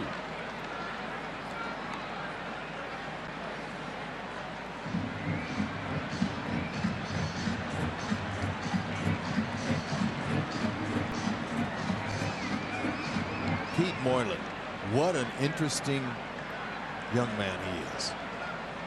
Quite the character. He's been around a long time. He's been around the game.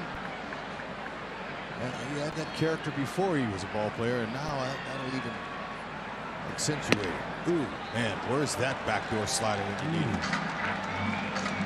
They call that backdoor because it comes on the outer half of the plate. Could have easily rung him up on that one. Good spot. The Royals have struck out 3 White Sox today.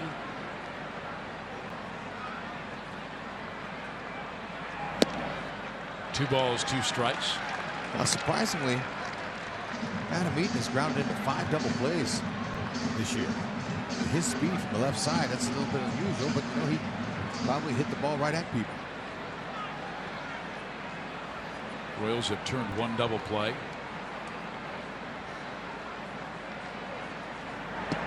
And then he almost comes out of his shoes, almost reaching for that breaking ball. And strikes out, so 4 strikeouts by Royal pitching today. What with that little slider. Turned him into a pretzel.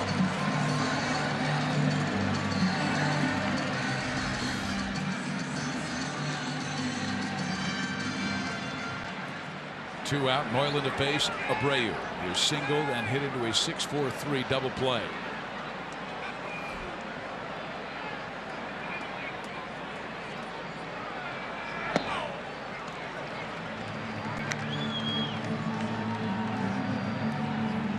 Royal pitching has held Chicago to only 1 run in 14 innings, almost 14. Well, these bullpen guys on the Royals today, they all knew that they might be called on for a couple innings with Duffy's pitch count, so they're ready.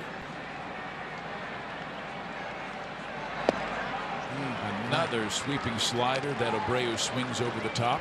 Perfect location for that. You don't want to hang that slider. You want to keep it down just where he did. Arcia in the driver's seat. The Royals bullpen last 9 games outstanding. 1.32 ERA and averaging over 10 strikeouts per 9 innings.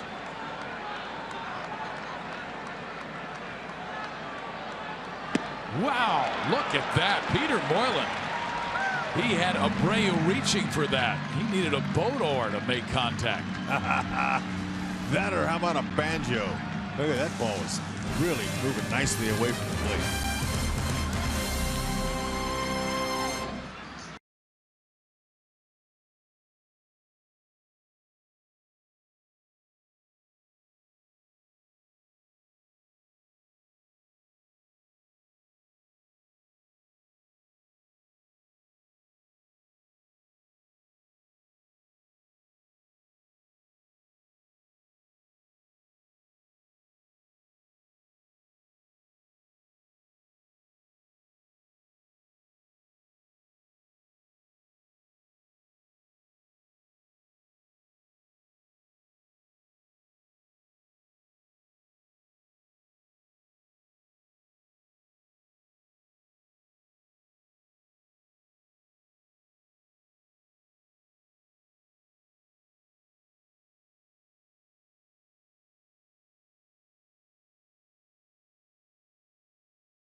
One run, it came in the first. It's held up. They have a 1-0 lead. Go to the 6th. Dyson 2 for 2. And Danny Duffy, terrific. A single by Escobar. A single by the low cane triangle you talk. And then the sacrifice fly by Eric Hosmer. That's it.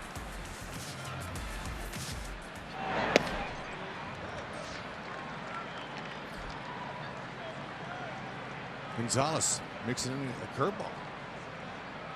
I haven't seen him use the curve very much today. But here we are, 3rd time through. The hitters have seen him. And that's the value of having multiple pitches. You don't have to show it all the first time through the order or the second time. Sometimes the pitcher's going to hold off one of his pitches and then show it to him later. A different look. This is the inning that the Royals got to Jose Quintana last night. Quintana had given up 1 hit to the first 16 Royals he faced. And then the Royals had 7 hits in the next 9 batters they sent up against the guy who was at that time leading the league in ERA. The 6th is our Sonic Slam inning. Our contestant is Chance Hines from Garden City. If the Royals hit a home run in this inning, Chance will win $2,400. But if the Royals hit a grand slam, Chance will win $25,000 from Sonic and the Royals. Gonzalez doing a good job with the high fastball, raising that eye level for the hitter, and then bringing it down with his slider and his sinker and his split finger. So he's really working high part of the strike zone and low part so far. He's kind of baffling the Royals hitters.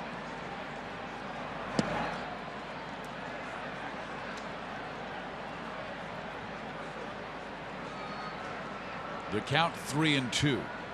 He has not walked the Royal.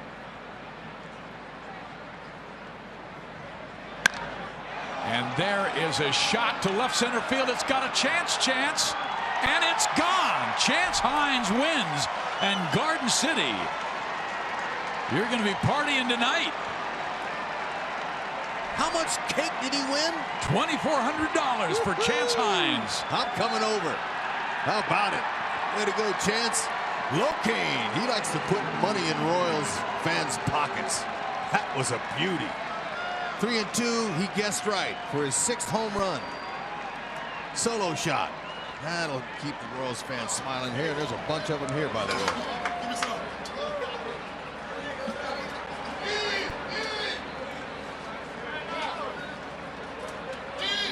So 2-0 Kansas City, and here's Hosmer, who drove in the other run. Strike one.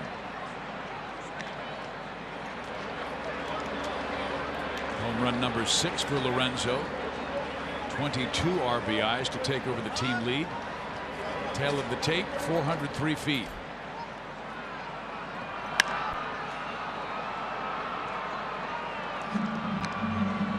Three and two. I like his chances. And hits belt high with a little lean back. That Lorenzo Cain back bend, man. I'm gonna tell you what. Ooh, man, that's pretty. When you see Lorenzo Cain dip back on his back foot like that, that usually is a good sign.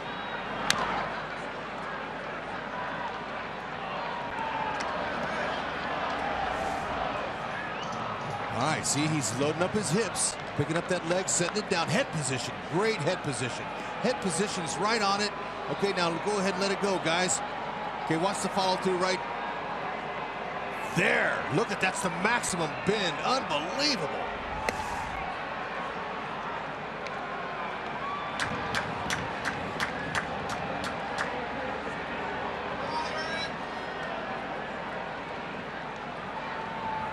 Locaine would be a star in our yoga classes, Fizz, with that kind of bend. He did a standing upward dog. Whatever they call it. He did it.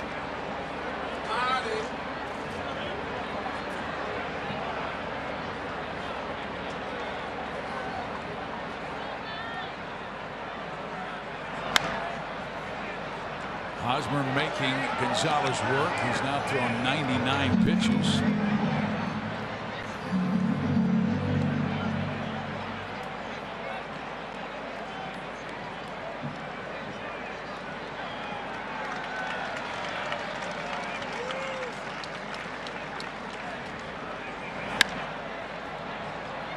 Reach for it and punches it to left. Cabrera shades his eyes and makes the catch, and there's the first out of the 6th inning.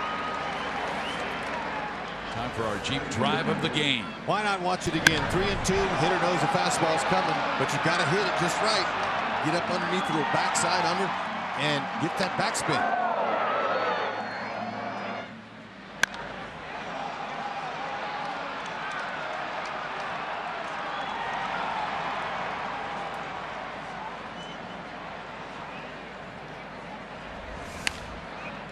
Morales sends a ground ball to the right side, and it will be fielded by Chicago, and Morales is out number 2.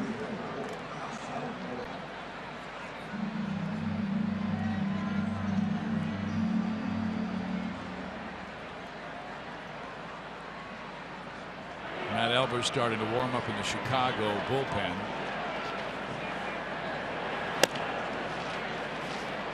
The Sox will keep 3 infielders in the right side, 1 on the left for Gordo.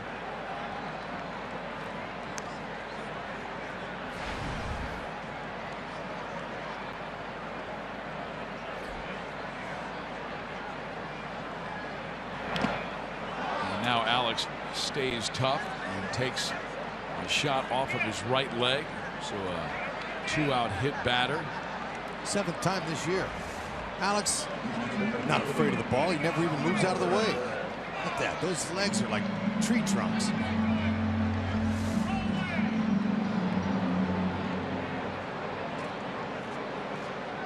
Can't hurt Steele.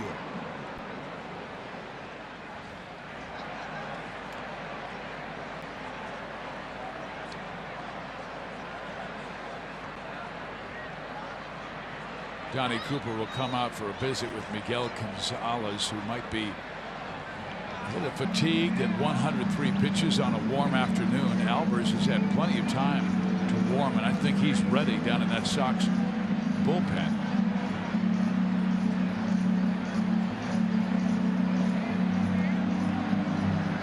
Salvador Perez has been very hot. He's 1 for 2 today and has 3 hits in this series, and now a 7-game hit streak. So I'm sure they'll be pitching to number 13 with a little caution.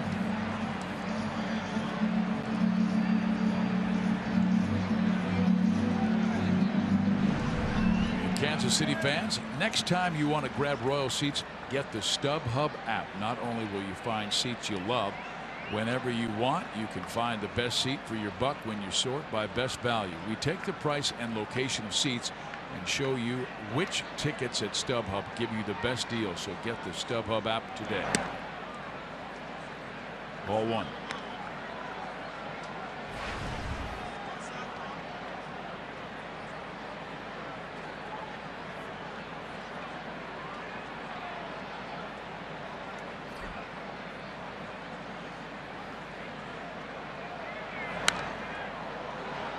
One ball, one strike.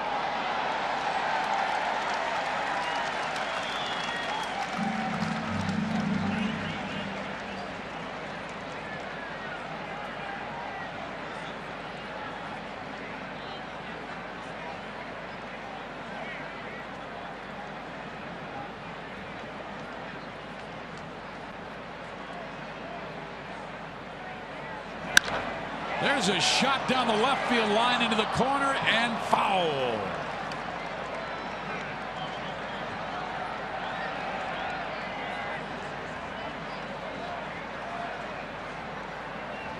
I always like to watch the hitter when he hits a ball like this. He'll tell you, watch it. Okay, he's not taken out of the box. He knows it's going to hook foul. See, when they know it's fair, they're taking off. Salvi could tell that top hand dominated that swing and he just hooked it.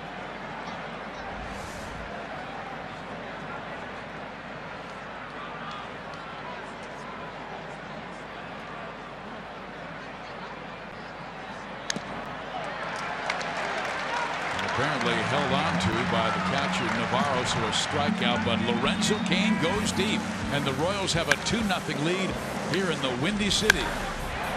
Pilot to bottom.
The Royal lead with a long bomb to left center field. KC up 2-0. Here's our Panera Bread around the league. Toronto with a 2-0 lead in the 8th inning. Cleveland and Boston will meet later. And Cleveland is playing some great baseball. The Tribe has won 5 straight games. Shocked the house. Yankees won 3 in a row.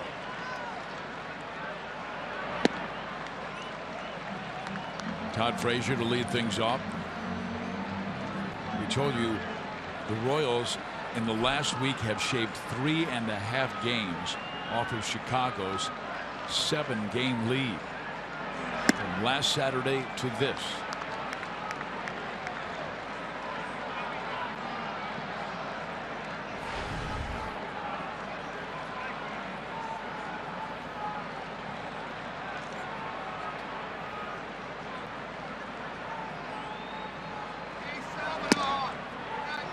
Just does graze the outside corner, does not want to walk the leadoff batter.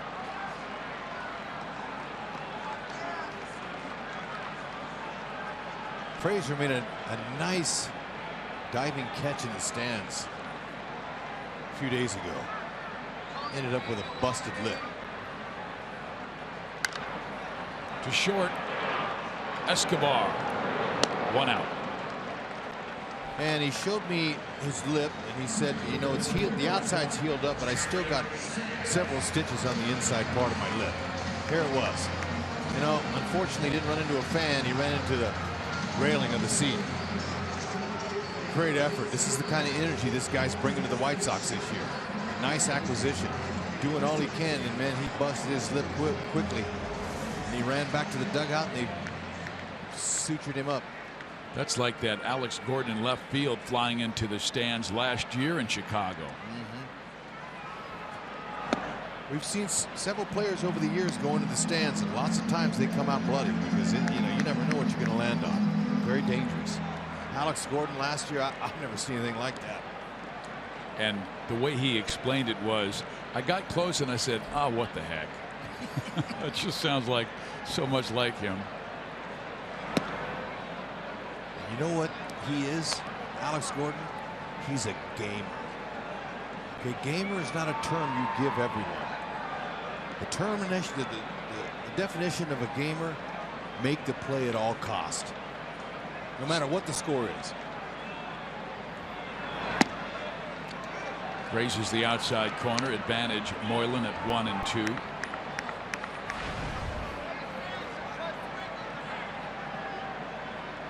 Moylan working his sinker slider perfectly so far. He's doing a nice job. Sinker. Staying away from the middle.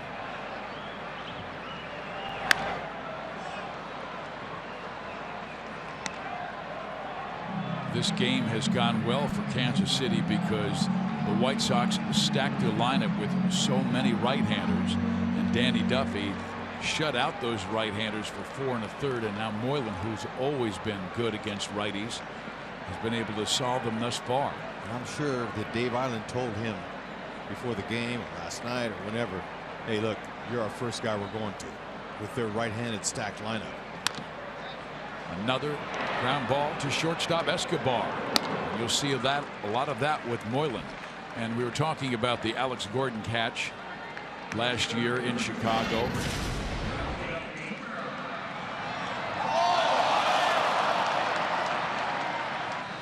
Sergeant Rock, easy company. He just decked that fan that is about 300 pounds in the front row, man. I mean, he just went right through him like Bo Jackson ran over Bosworth. Same kind of contact. Thankfully, he's okay. It was a beauty.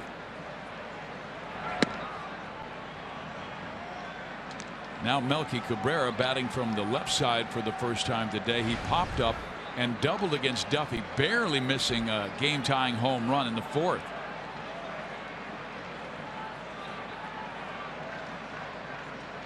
Duffy, though, did a very nice job with 1 out, getting the next 2 batters, Laurie and Jackson.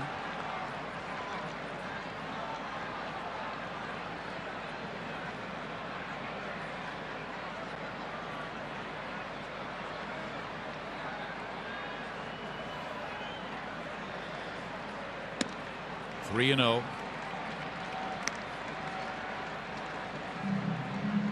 Royals have not walked a Chicago batter today.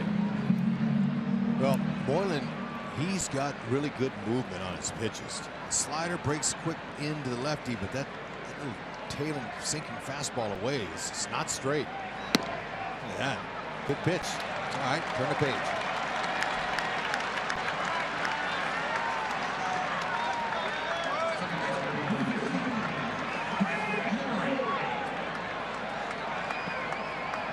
Dave Eiland on the phone, getting another pitcher ready just in case.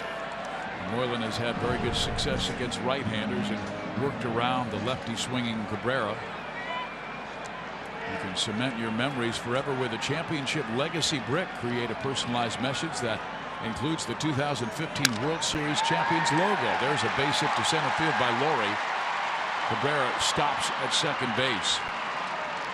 And just to finish that, your brick will then be installed in the ground outside the stadium gates, and a portion of the proceeds of the brick program go back to support Royals Charities, which is a great program. To order yours today, go to royals.com/bricks or call 1-877-KCR-BRIX.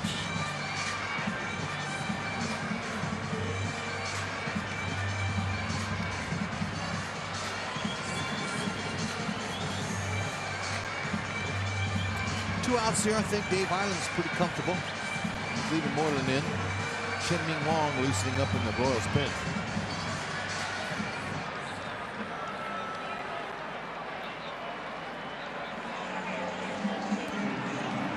The Sox 0 for 3 today, 0 for 9 in the first 2 games of this series with runners in scoring position.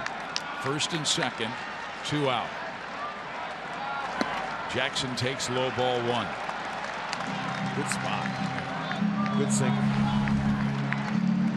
Just missed. Austin lined out and popped up.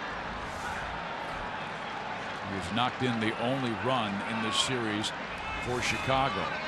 Sac fly yesterday in the second. In there, 1-1.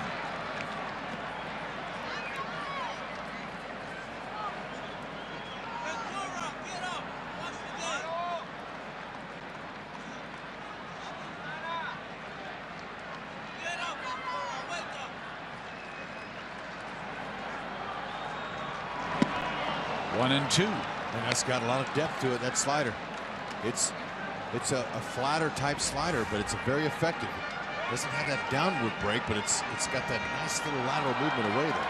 Breaks about 5 inches, 6 inches.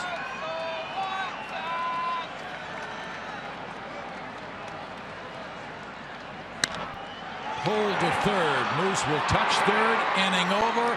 And a nice job by Peter Moylan as we head to the 7th inning of play here at U.S. Cellular Field with the Royals leading 2-0.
We head to the 7th inning of play, and Whit Merrifield will be leading things off for the Royals. This is our Mazda game break.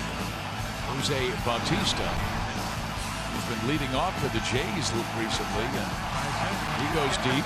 That's premier Mazda game break, by the way. And Bautista in that #1 leadoff hole for John Gibbons. Hey, maybe they found something.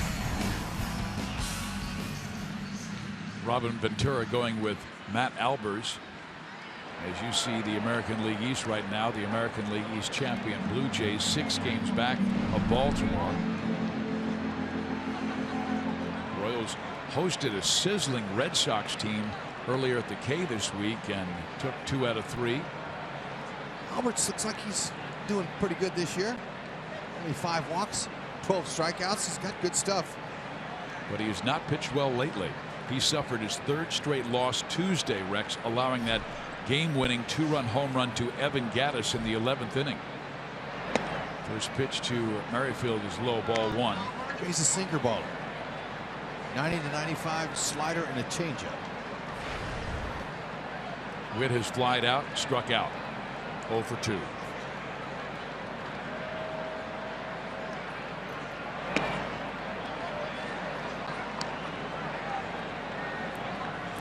Two and 0. Likely sinker ball coming. I put an all-day call on him, and what that means that means that all 4 at bats, or how many times he gets up, he's going to go deep. That's an all-day call. He hit 5 home runs at AAA Omaha, drove in 17.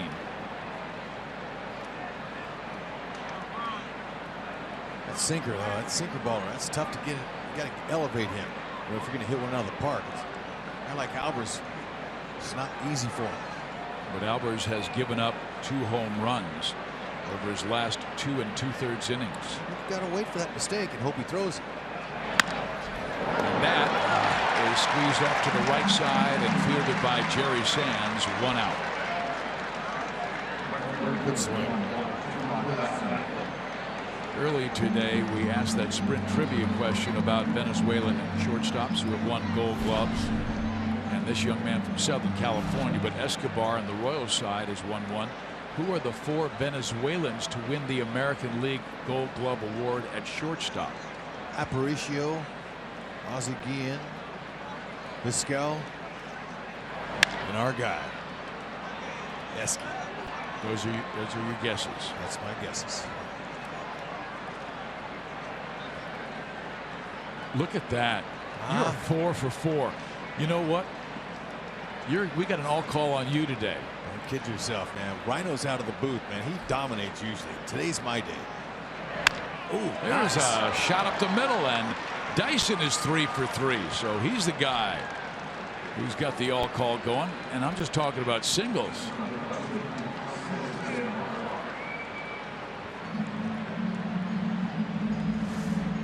Dyson just short with his swing today. Looks good. Ned Yost with the right call. Playing him today over Paulo, who's red hot as well. So they're getting a lot of production out of that right field tandem. Good swing. Yeah, he sat Orlando because Paulo's only has 10 hits in his last 18 at bats. Now he'll be in there against the lefty tomorrow in Rodon. And we're expecting Dyson to go. He ripped off second base back in the 5th inning.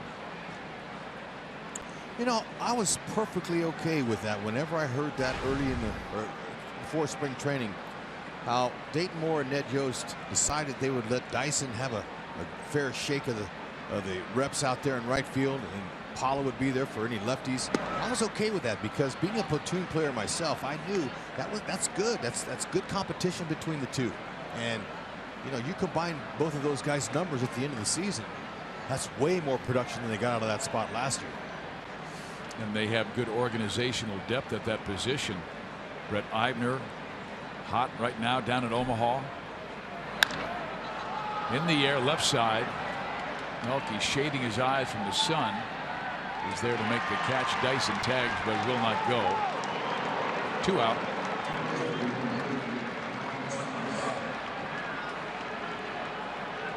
Jorge Bonifacio has had an excellent start for AAA Omaha. Now Ventura will come on and make a change.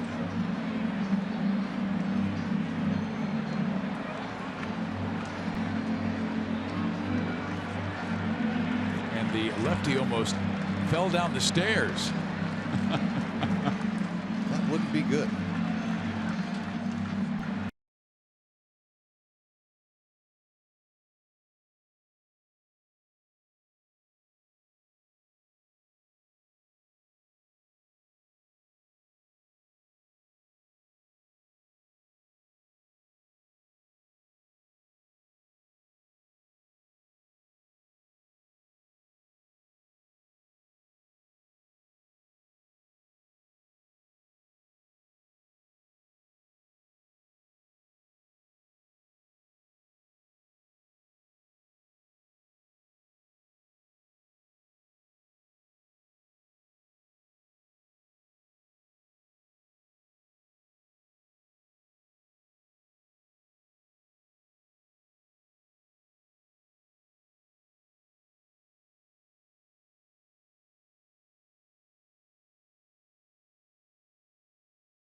Every ticket you play gives back to schools across Missouri, so play it forward with the Missouri Lottery.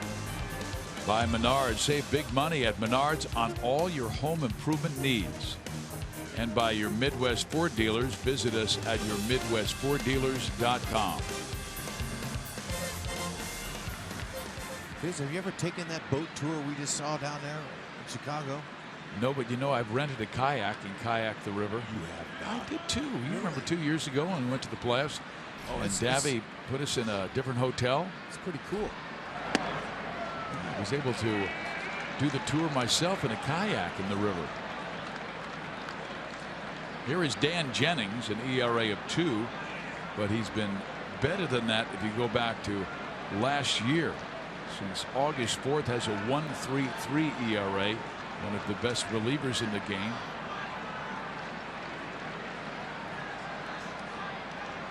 They brought him in to face the lefty Moustakas, and if Kane is able to get on, then another lefty in Hosmer. He's a fastball slider guy. 89 to 94 with that fastball.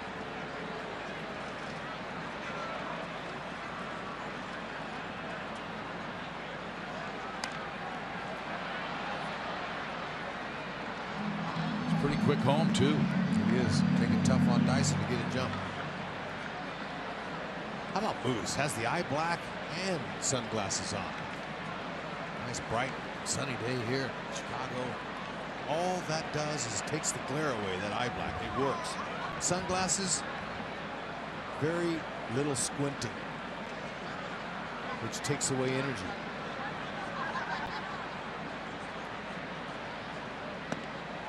Dyson with a delayed steal, and he's out.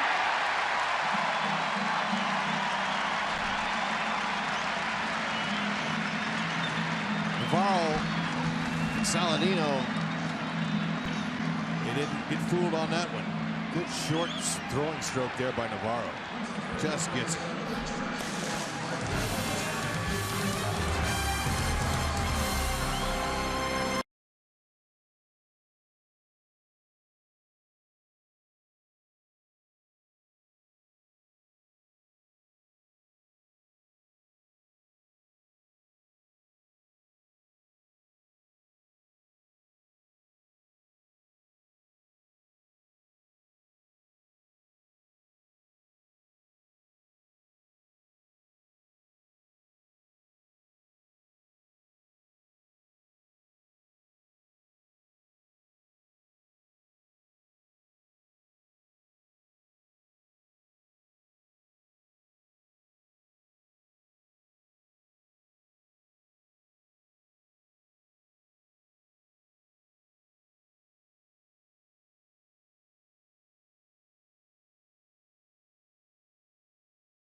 Chicago 2-0. This copyrighted telecast is presented by authority of the Kansas City Royals and may not be reproduced or retransmitted in any form, and the accounts and descriptions of this game may not be disseminated without the express written consent of the Kansas City Royals Baseball Club.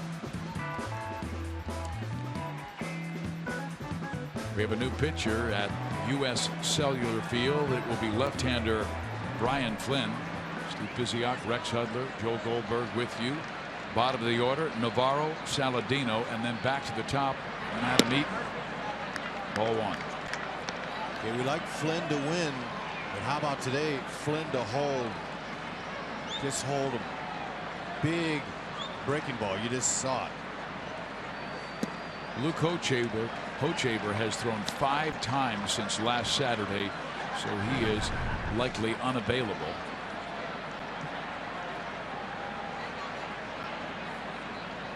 Nice job so far this season.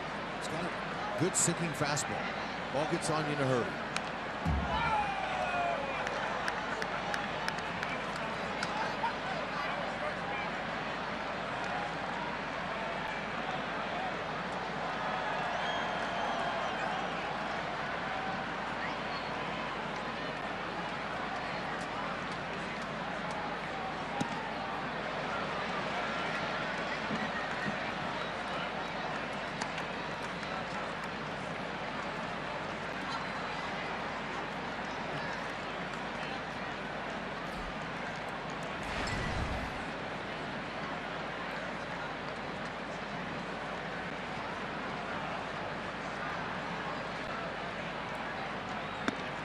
Walker.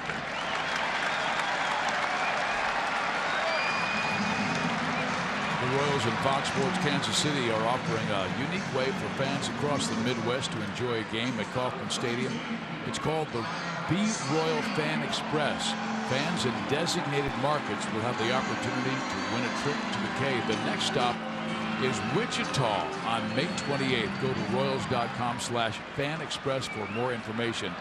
And it's a delightful time every time we've visited with the fans who are on that Royals Fan Express. They really have a great time coming from their community with friends. Yeah, it's a good time they all come to the ballpark, and many of them for the first time. Salvy's taking a quick minute here to just try to talk Flynn into getting ahead. Has 3 very good pitchers before you, Brian. Now we need you to come in here and just keep the ball down, pitch to some contact here. We can't give him any free passes. Joakim Soria is starting to throw in the Kansas City pen.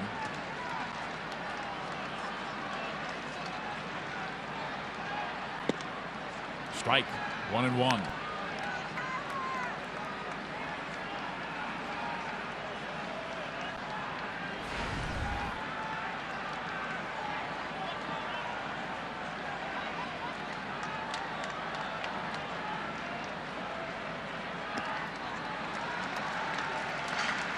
He was not commanding that slider.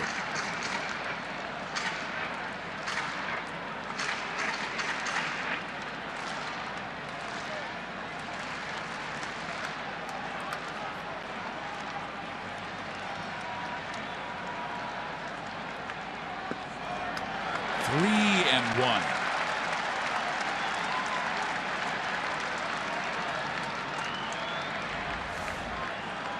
Looked like a pretty good spot, but it was off.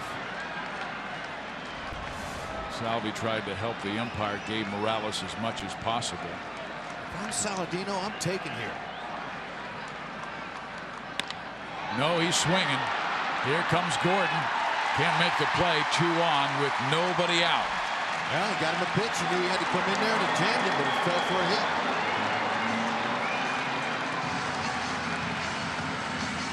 His second hit of the afternoon. So Dave Island jogs out. And Ned Yost is going to make a move. It would be after Adam Eaton. Robin Ventura on his bench has a lefty in Alex Avila. 2 switch hitters in Jimmy Rollins and Carlos Sanchez. And 1 right-hander in Alisail Garcia.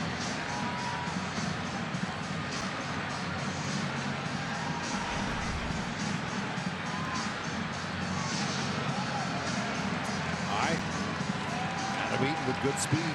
Talked about it earlier in the game. He's hit into 5 double plays.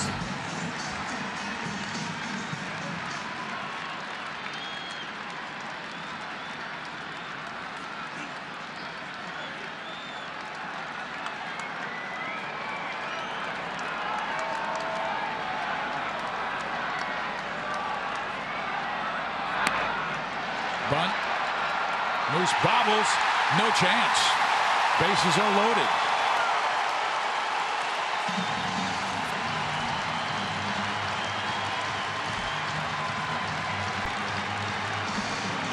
Moose not having one of his better games. First game back after being on the disabled list. And there was really no need to look back at third base. Plays it first all the way, and when he did that, took his eye off the ball. Too late. Eaton runs too well.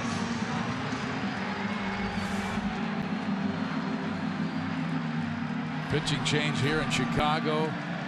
In comes Soria.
Soria to come into. Bases loaded for Chicago and nobody out, and facing one of the premier power hitters in the game in Jose Abreu. All right, this is the turning point. It could be the game here. Soria coming in would gladly give them a run for a ground ball double play. Abreu is hit into 1 today. Back in the 3rd. Swings at the first pitch and fouls it off, strike 1. Not a bad spot. Jamming. 1 for 6 with a homer in his career off of Soria.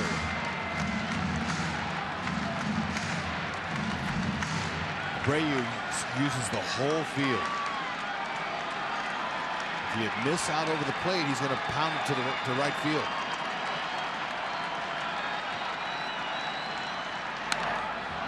Strike 2. Soria on his hands, both pitches, good spot.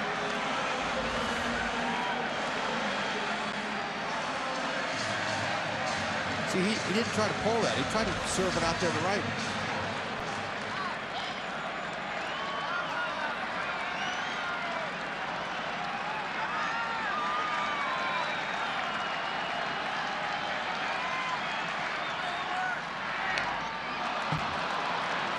Feeling for that pitch, and there was a good breaking ball thrown by Soria that he just did get a piece of. The opposition has always had a difficult time against Joaquin, who is very, very cool. They've hit 167 against Soria with the bases loaded.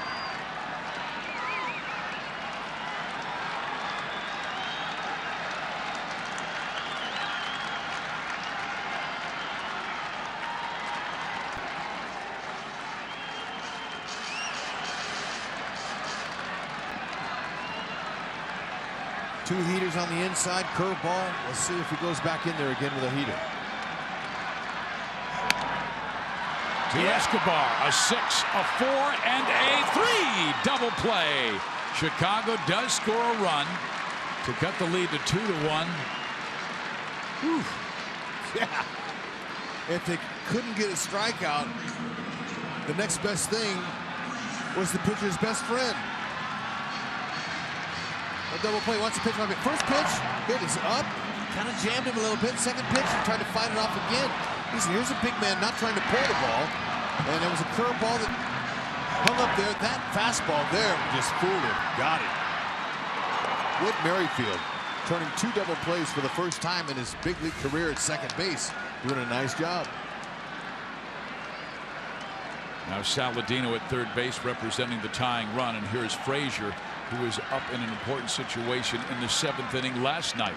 And he swings and misses at the first pitch by Soria. And Frazier hit the ball on the screws but lined out to Escobar in a 6-4 double play. So here he is again. And that was the big moment last night. And Escobar with a marvelous play to get 2 outs and the Royals out of the inning. Maybe he doubles up with a big curve. Let's see. 0-2. Go. If he swung at it the first 2 times, he might do it again, but be careful. He could be looking for it.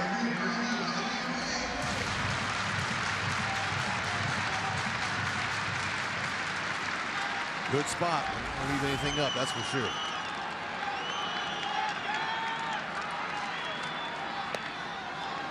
Teased him upstairs.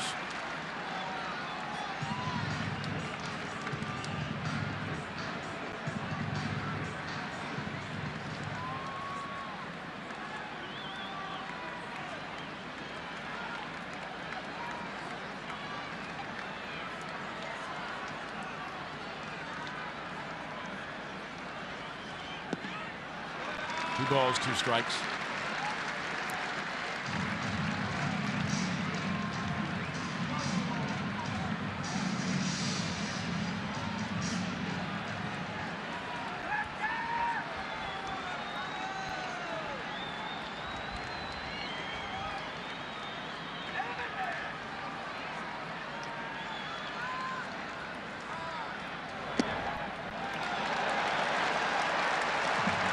Where was that? Good spot. That's right where you want to put it.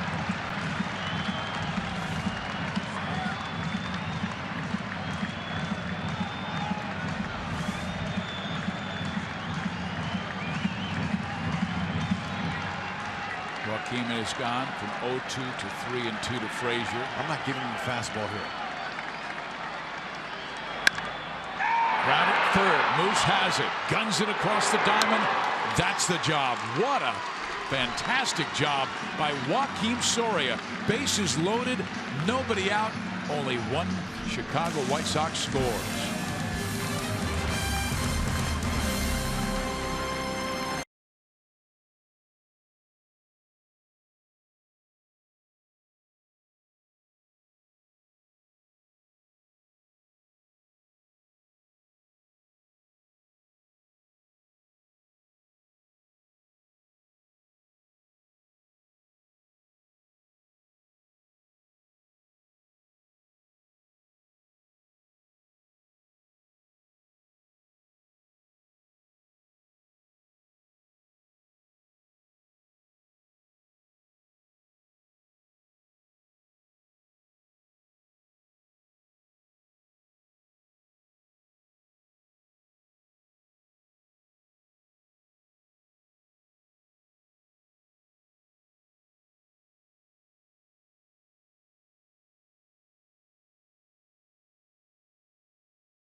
2010 version.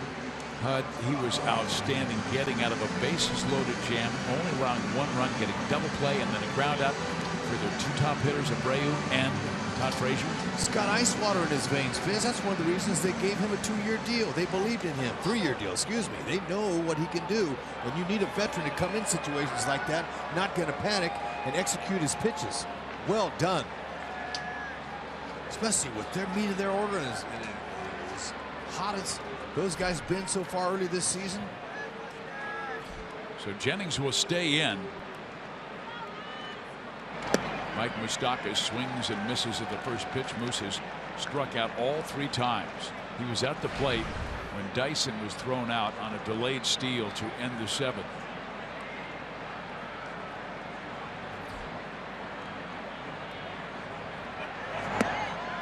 Strike 2.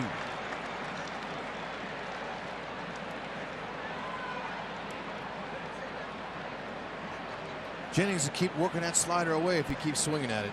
That's a little bit of a rust on Moose. He's trying to get his time and his rhythm back. He stayed with it.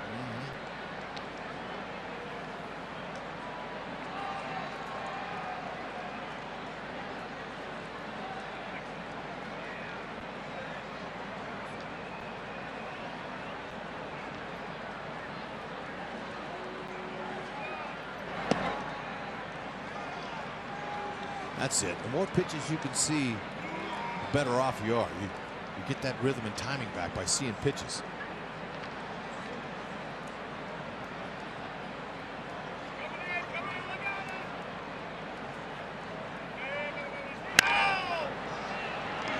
Saladino takes care of that sinking line drive before it gets to left field.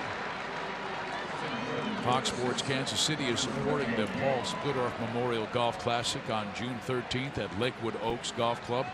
You can purchase sponsorships or golf foursomes to benefit the Wellness Center at St. Mary's Manor. Call 816-220-4228 or look for Split Golf on Facebook. There's Eisenreich. Bunch of alumni out there. It'll be a good event. Hope we're freed up for that.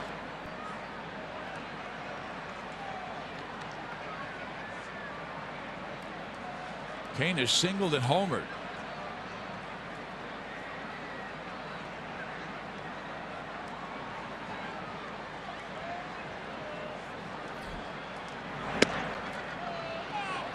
Lorenzo has raised his batting average 8 points with the 2-for-3 day, up to 271.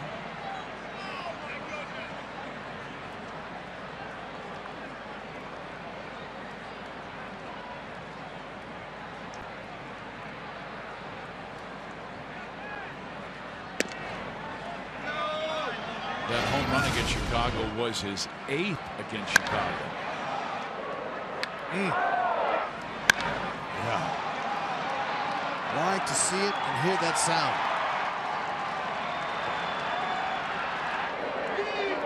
He's now hit in 13 straight road games.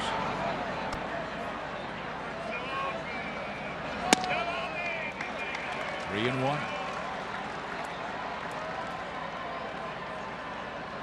White Sox manager Robin Ventura leaving the lefty in, Dan Jennings, with no Royals on base to face Lorenzo here and hope that he can then stay in and face Hosmer, the left-handed hitter.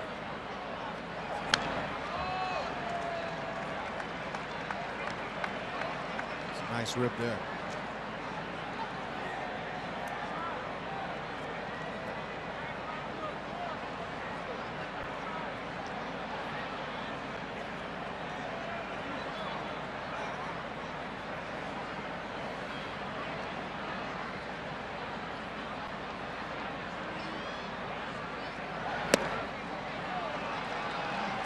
How about that? The Royals have their first walk of this series.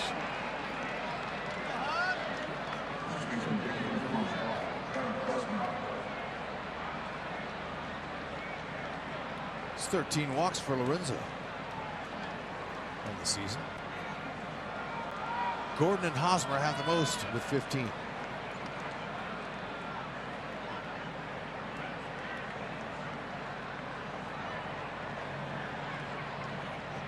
Hosmer with a sacrifice fly his first time up to give the Royals a 1-0 lead. They took a 2-0 lead on Kane's home run. Chicago scored their one run and a bases loaded double play in that 7th. A lot of teams have been working around this man as hot as he's been. And Ned Yost says as soon as Gordon and Morales get hot, watch out. 3 out of Hosmer's 8 homers have come off southpaws. Drops that breaking ball in there for a strike.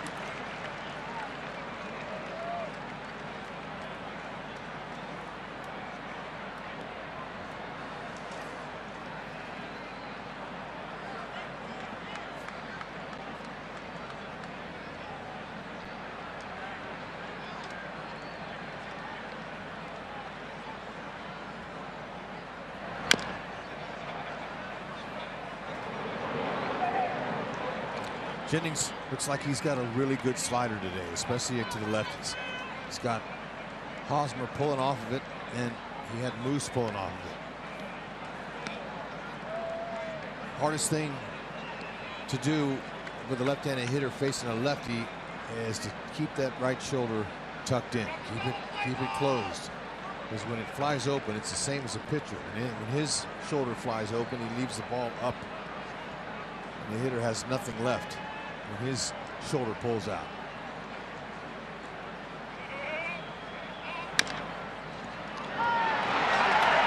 Sands goes to second for one, back to first, double play. Bottom of the 8th we go. Royals by 1.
At U.S. Cellular Field in Chicago, Illinois, the Royals with a 2-1 lead over the White Sox. Soria was dazzling in that 7th inning to get out of a wicked jam. Now he'll start things with Jimmy Rollins, who has not started the first 2 games of this series, now coming off the bench and batting for Jerry Sands. First pinch hit opportunity of the season for J-Roll. That's his nickname.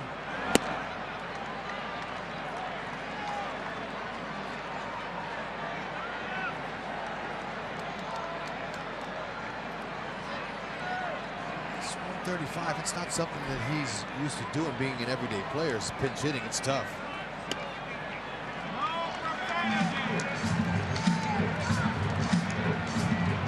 He's only faced Soria once in his career, and it was a knock.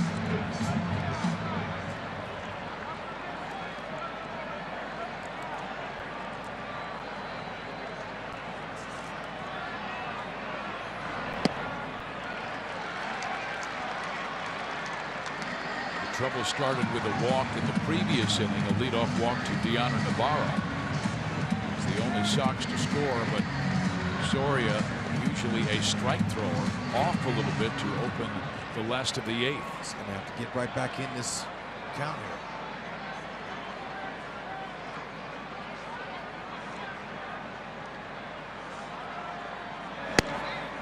Strike there, and it's 3-1. Rollins, Cabrera, Laurie in this 8th.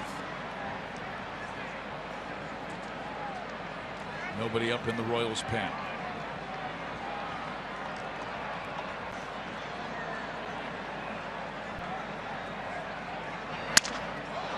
Down the right field line and foul. And he'll have to go get some new lumber.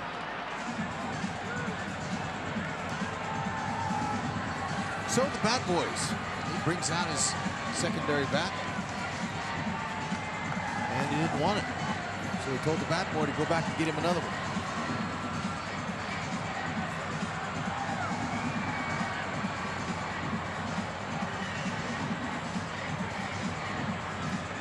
See, no, the other one that has a hole in it.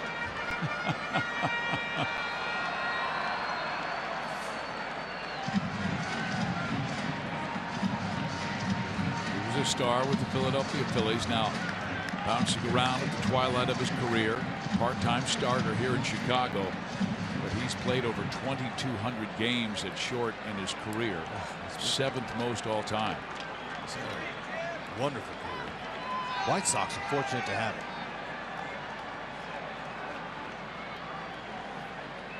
Anytime you can include a world champion veteran on your team, always helps.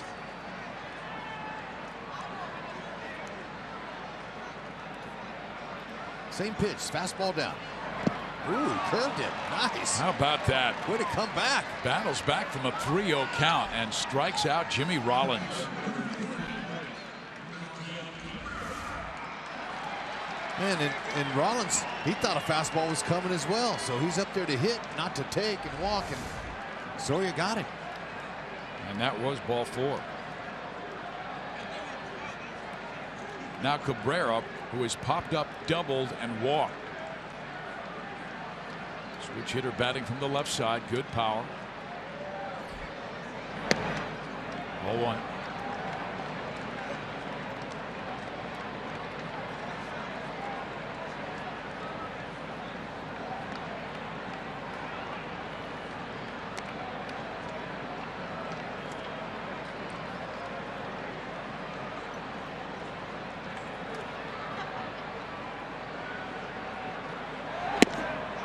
One ball, one strike.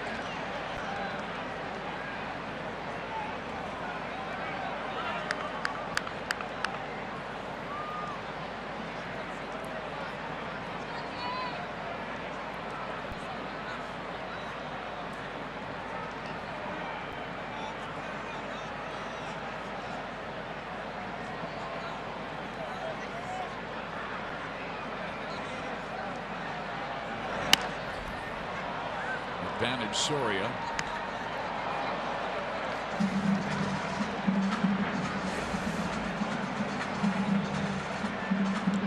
Right down the middle. And you know, obviously the White Sox offense, and so far these first 2 games, they're not hitting their pitch. Abreu, he got 2 good pitches by Soria out over the middle. Backhanded. Escobar. Long throw. Incredible.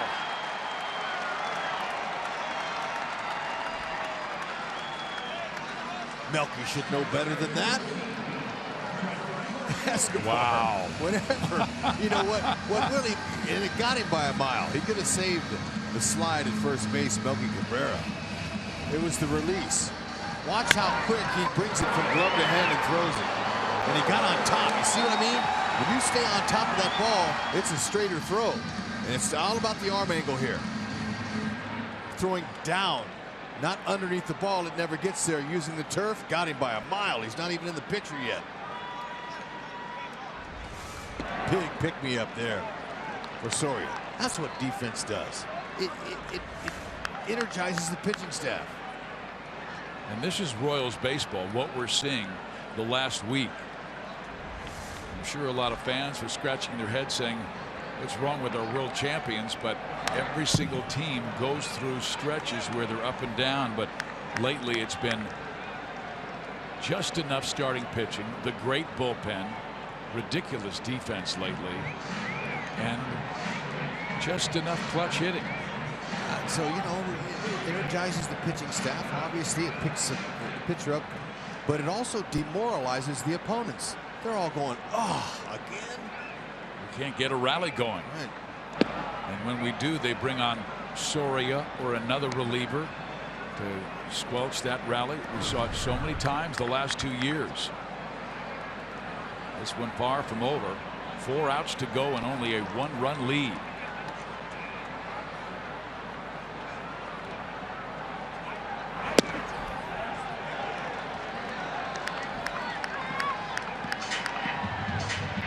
He's flied out, lined out, singled.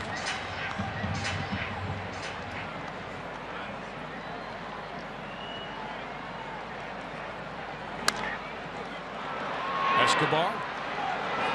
He knows he's got to hurry, and they get him at first. It's an all Escobar inning. 2 dandy defensive plays by the reigning Gold Glove winner in the American League at short.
Promised you earlier in the game, it's Miller time, brought to you by Miller Lite.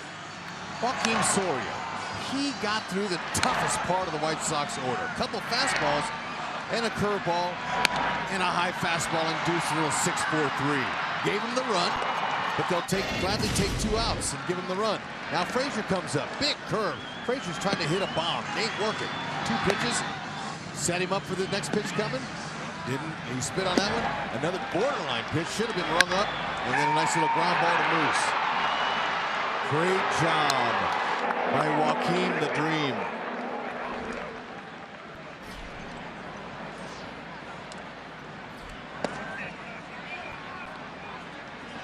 Jimmy Rollins stays in the game. Now playing shortstop. And Tyler Saladino moves from short to first base.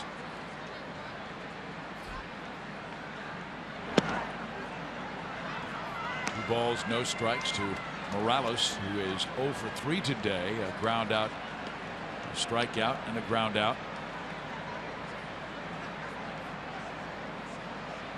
Robin Ventura's had Nate Jones standing out there on that in the bullpen for the last 2 innings. To Rollins. 1 out.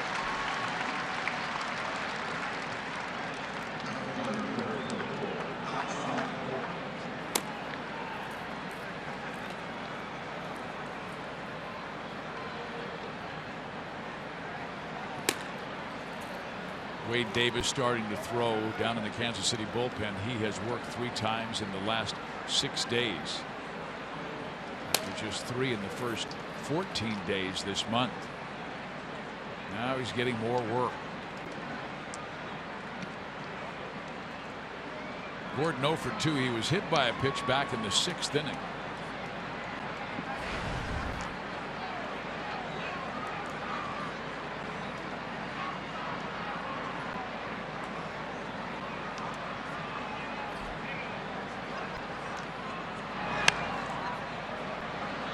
One ball, one strike.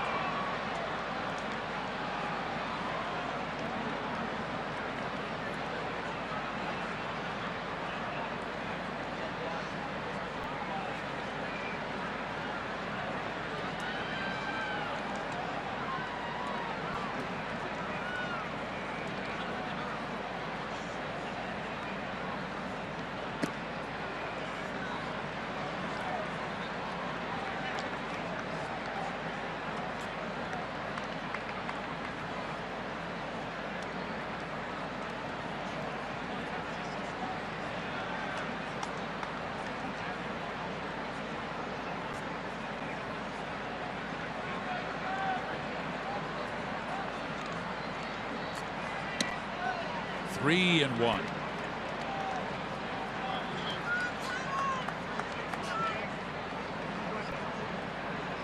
This will most likely be Jennings' last hit.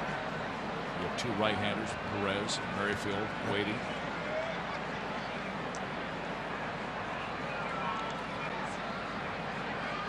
Alex swings and misses. Count full, 3-2.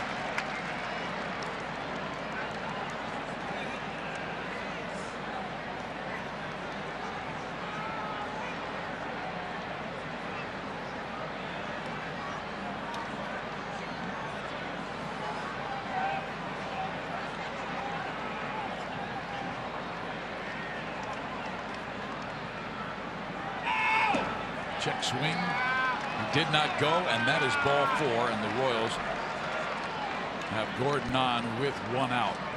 And Ventura will make the move. He wants Jones to face both Perez and Merrifield. Going to get a guy on.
Baseball is brought to you by Dodge. Visit Dodge.com or your local dealer today. And by Steel. Outdoor power equipment. Find a servicing Steel dealer at steeldealers.com or search Steel.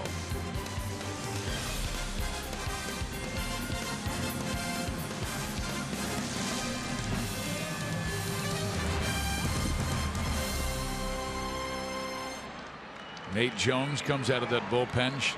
Sharp ERA, 2.20, 15 strikeouts, 4 walks. Yep, opponent's only hitting 123 off him. He's got a good hard fastball, 95 to upper 90s. He'll cut that fastball, slider and a change. Salvador goes after the first pitch and skies it in the air to center field. Austin Jackson will make the catch, and 2 out.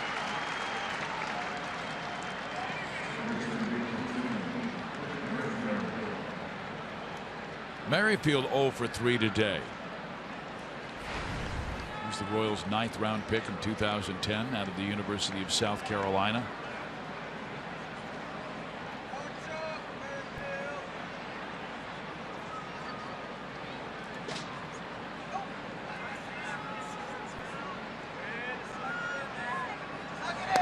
Ball 1.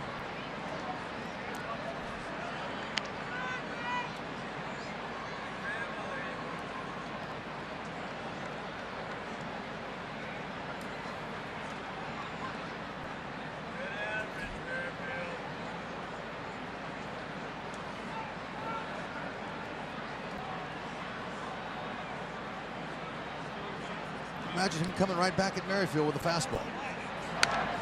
Ooh, good swing.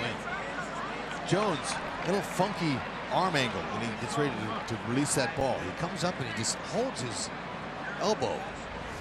90-degree angle right there. See, he just kind of flings it from there. Went with a good swing. Kept his head down on it. Wiggles it at the top. Yeah, this looks like a little rattlesnake rattle. Looks like he's rattling a rattle up there.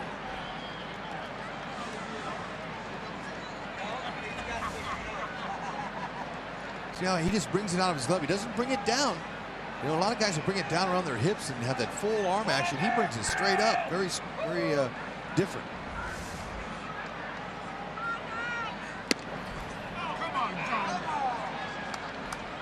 So now Merrifield is saying, all right, he's throwing me all fastballs. I know I'm going to get one here. Let me see if I can just stay within myself here. Put a nice easy swing and let the ball jump. Let it ride.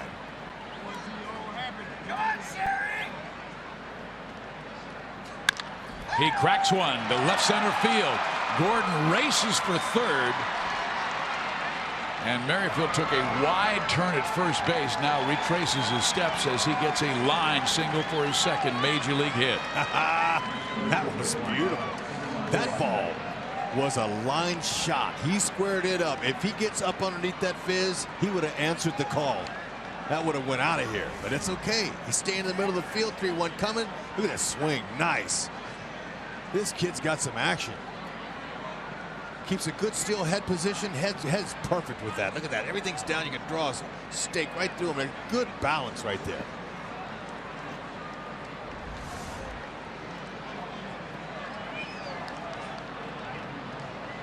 Now let's see if Dyson can stay perfect. 3 for 3 on the day. Yeah. Here's Bill in the blue shirt. Mom Kissy, who was a 5-time state tennis champion. I didn't see Grandpa out there. Where is he? Grandpa is here today, and so is Whit's brother. See if Gerard can have a day.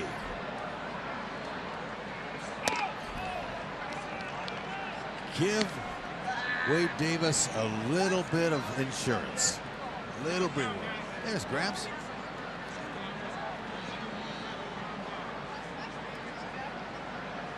You see that top button's unbuttoned, Fizz? It just blew off his chest when he got that hit for him. You're a piece of work. Yeah, Gramps is, you know, he doesn't look like he's excited on the outside. That's my grandson. That's right. On the inside, he's bubbling.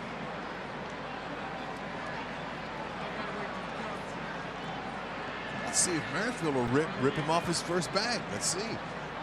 He goes. Pitch is swung on, hit to first. Saladino will cover it. And we head to the bottom of the 9th inning. Here comes Wade. Waiter, we'll take a couple of yellow hammers and a side of cheese to go, please.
the Royals trying to take the first 2 games of this series with the first place Chicago White Sox.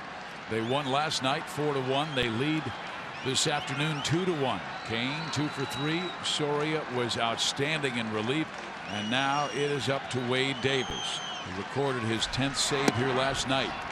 He's always been good against these White Sox, going 9-1 with 3 saves and a 1.79 ERA in 30 career appearances against Chicago.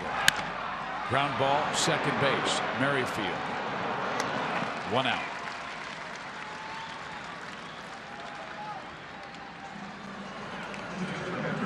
And a reminder, Joe Goldberg will have our Boulevard Royals live show immediately following our contest. Probably be down in the field, hopefully talking to a winning Royal today in post game with a Salvi splash. Yeah, we hope. Steady as she goes. Davis, 4-seam fastball, 90 to 95, 97 sometimes. He's got a great cutter and a yellow hammer for a curve.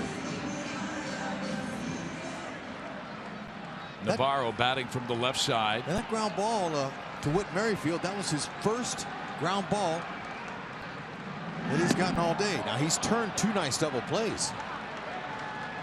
Looks steady and looks good. He's got him a base hit to go with it. Now let's see if Wade Davis can finish the trick.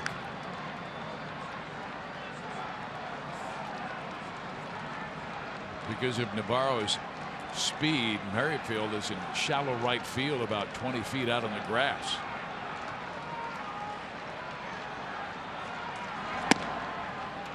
One ball, 1 strike.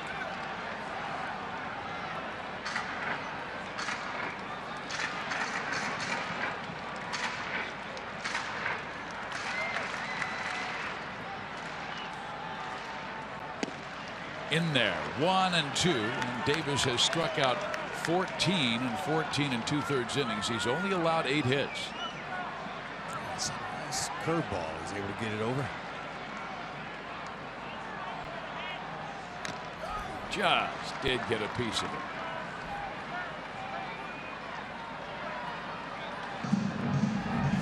And a piece of Salvi. Yeah, it got him good.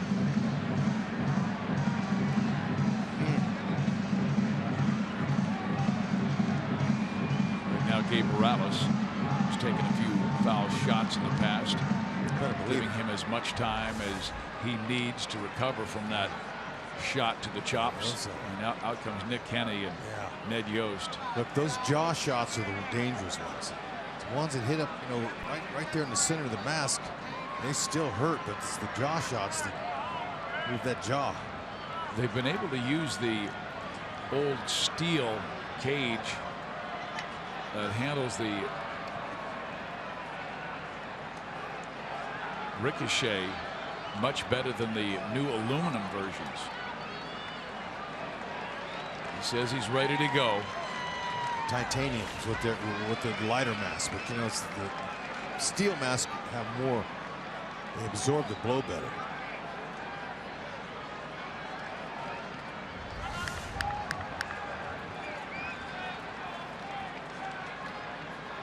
Navarro's been on twice. He scored the only run Chicago has scored today. And he waves at the Wade Davis offering, a beauty, and Salvi up with it, tosses him out, 2 down.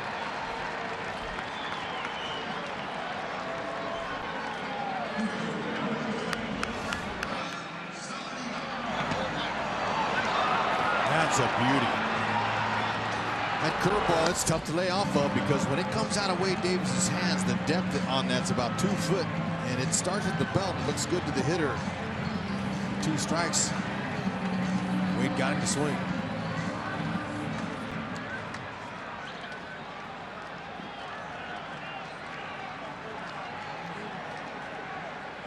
Saladino 2 for 3. Ball 1.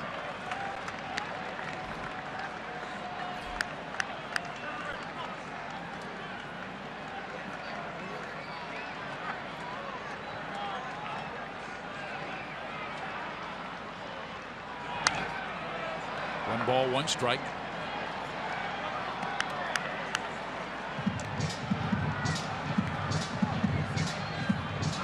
Royals took a 1-0 lead in the first and a sac fly by Hosmer. Kane made it 2-0 in the 6th with a home run. Chicago scored their 1 run in the 7th.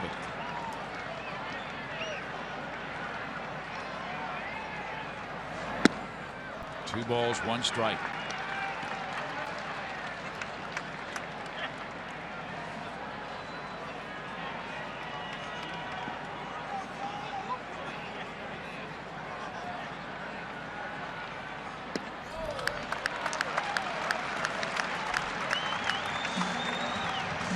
Want to make him earn it. Back to the top of the order next.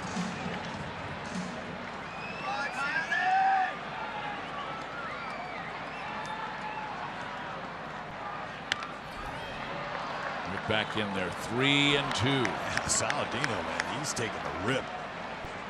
Just like he did last time. He was up, he had a 3-1 count, and he swung and got a base hit on it.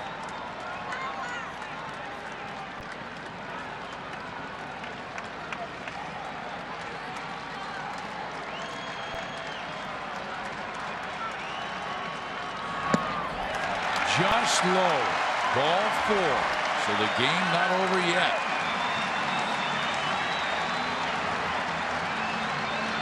Davis gets the first 2 outs, then walks the number 9 batter, and now must face Adam Eaton, who was the last batter last night and was thrown out of the game after arguing. I don't know how you can do that, Hud, when the game is over. He questioned the umpire so violently that he was thrown out of the game, but the game's over. Yeah, well, Hunter Wimmelstadt gave him a parting gift. Now go take a shower and pay the fine on top of it.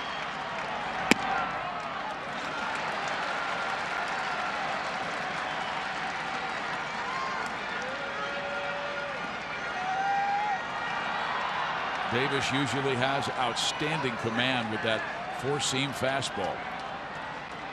He's pretty accurate with his cutter. To Moustakas.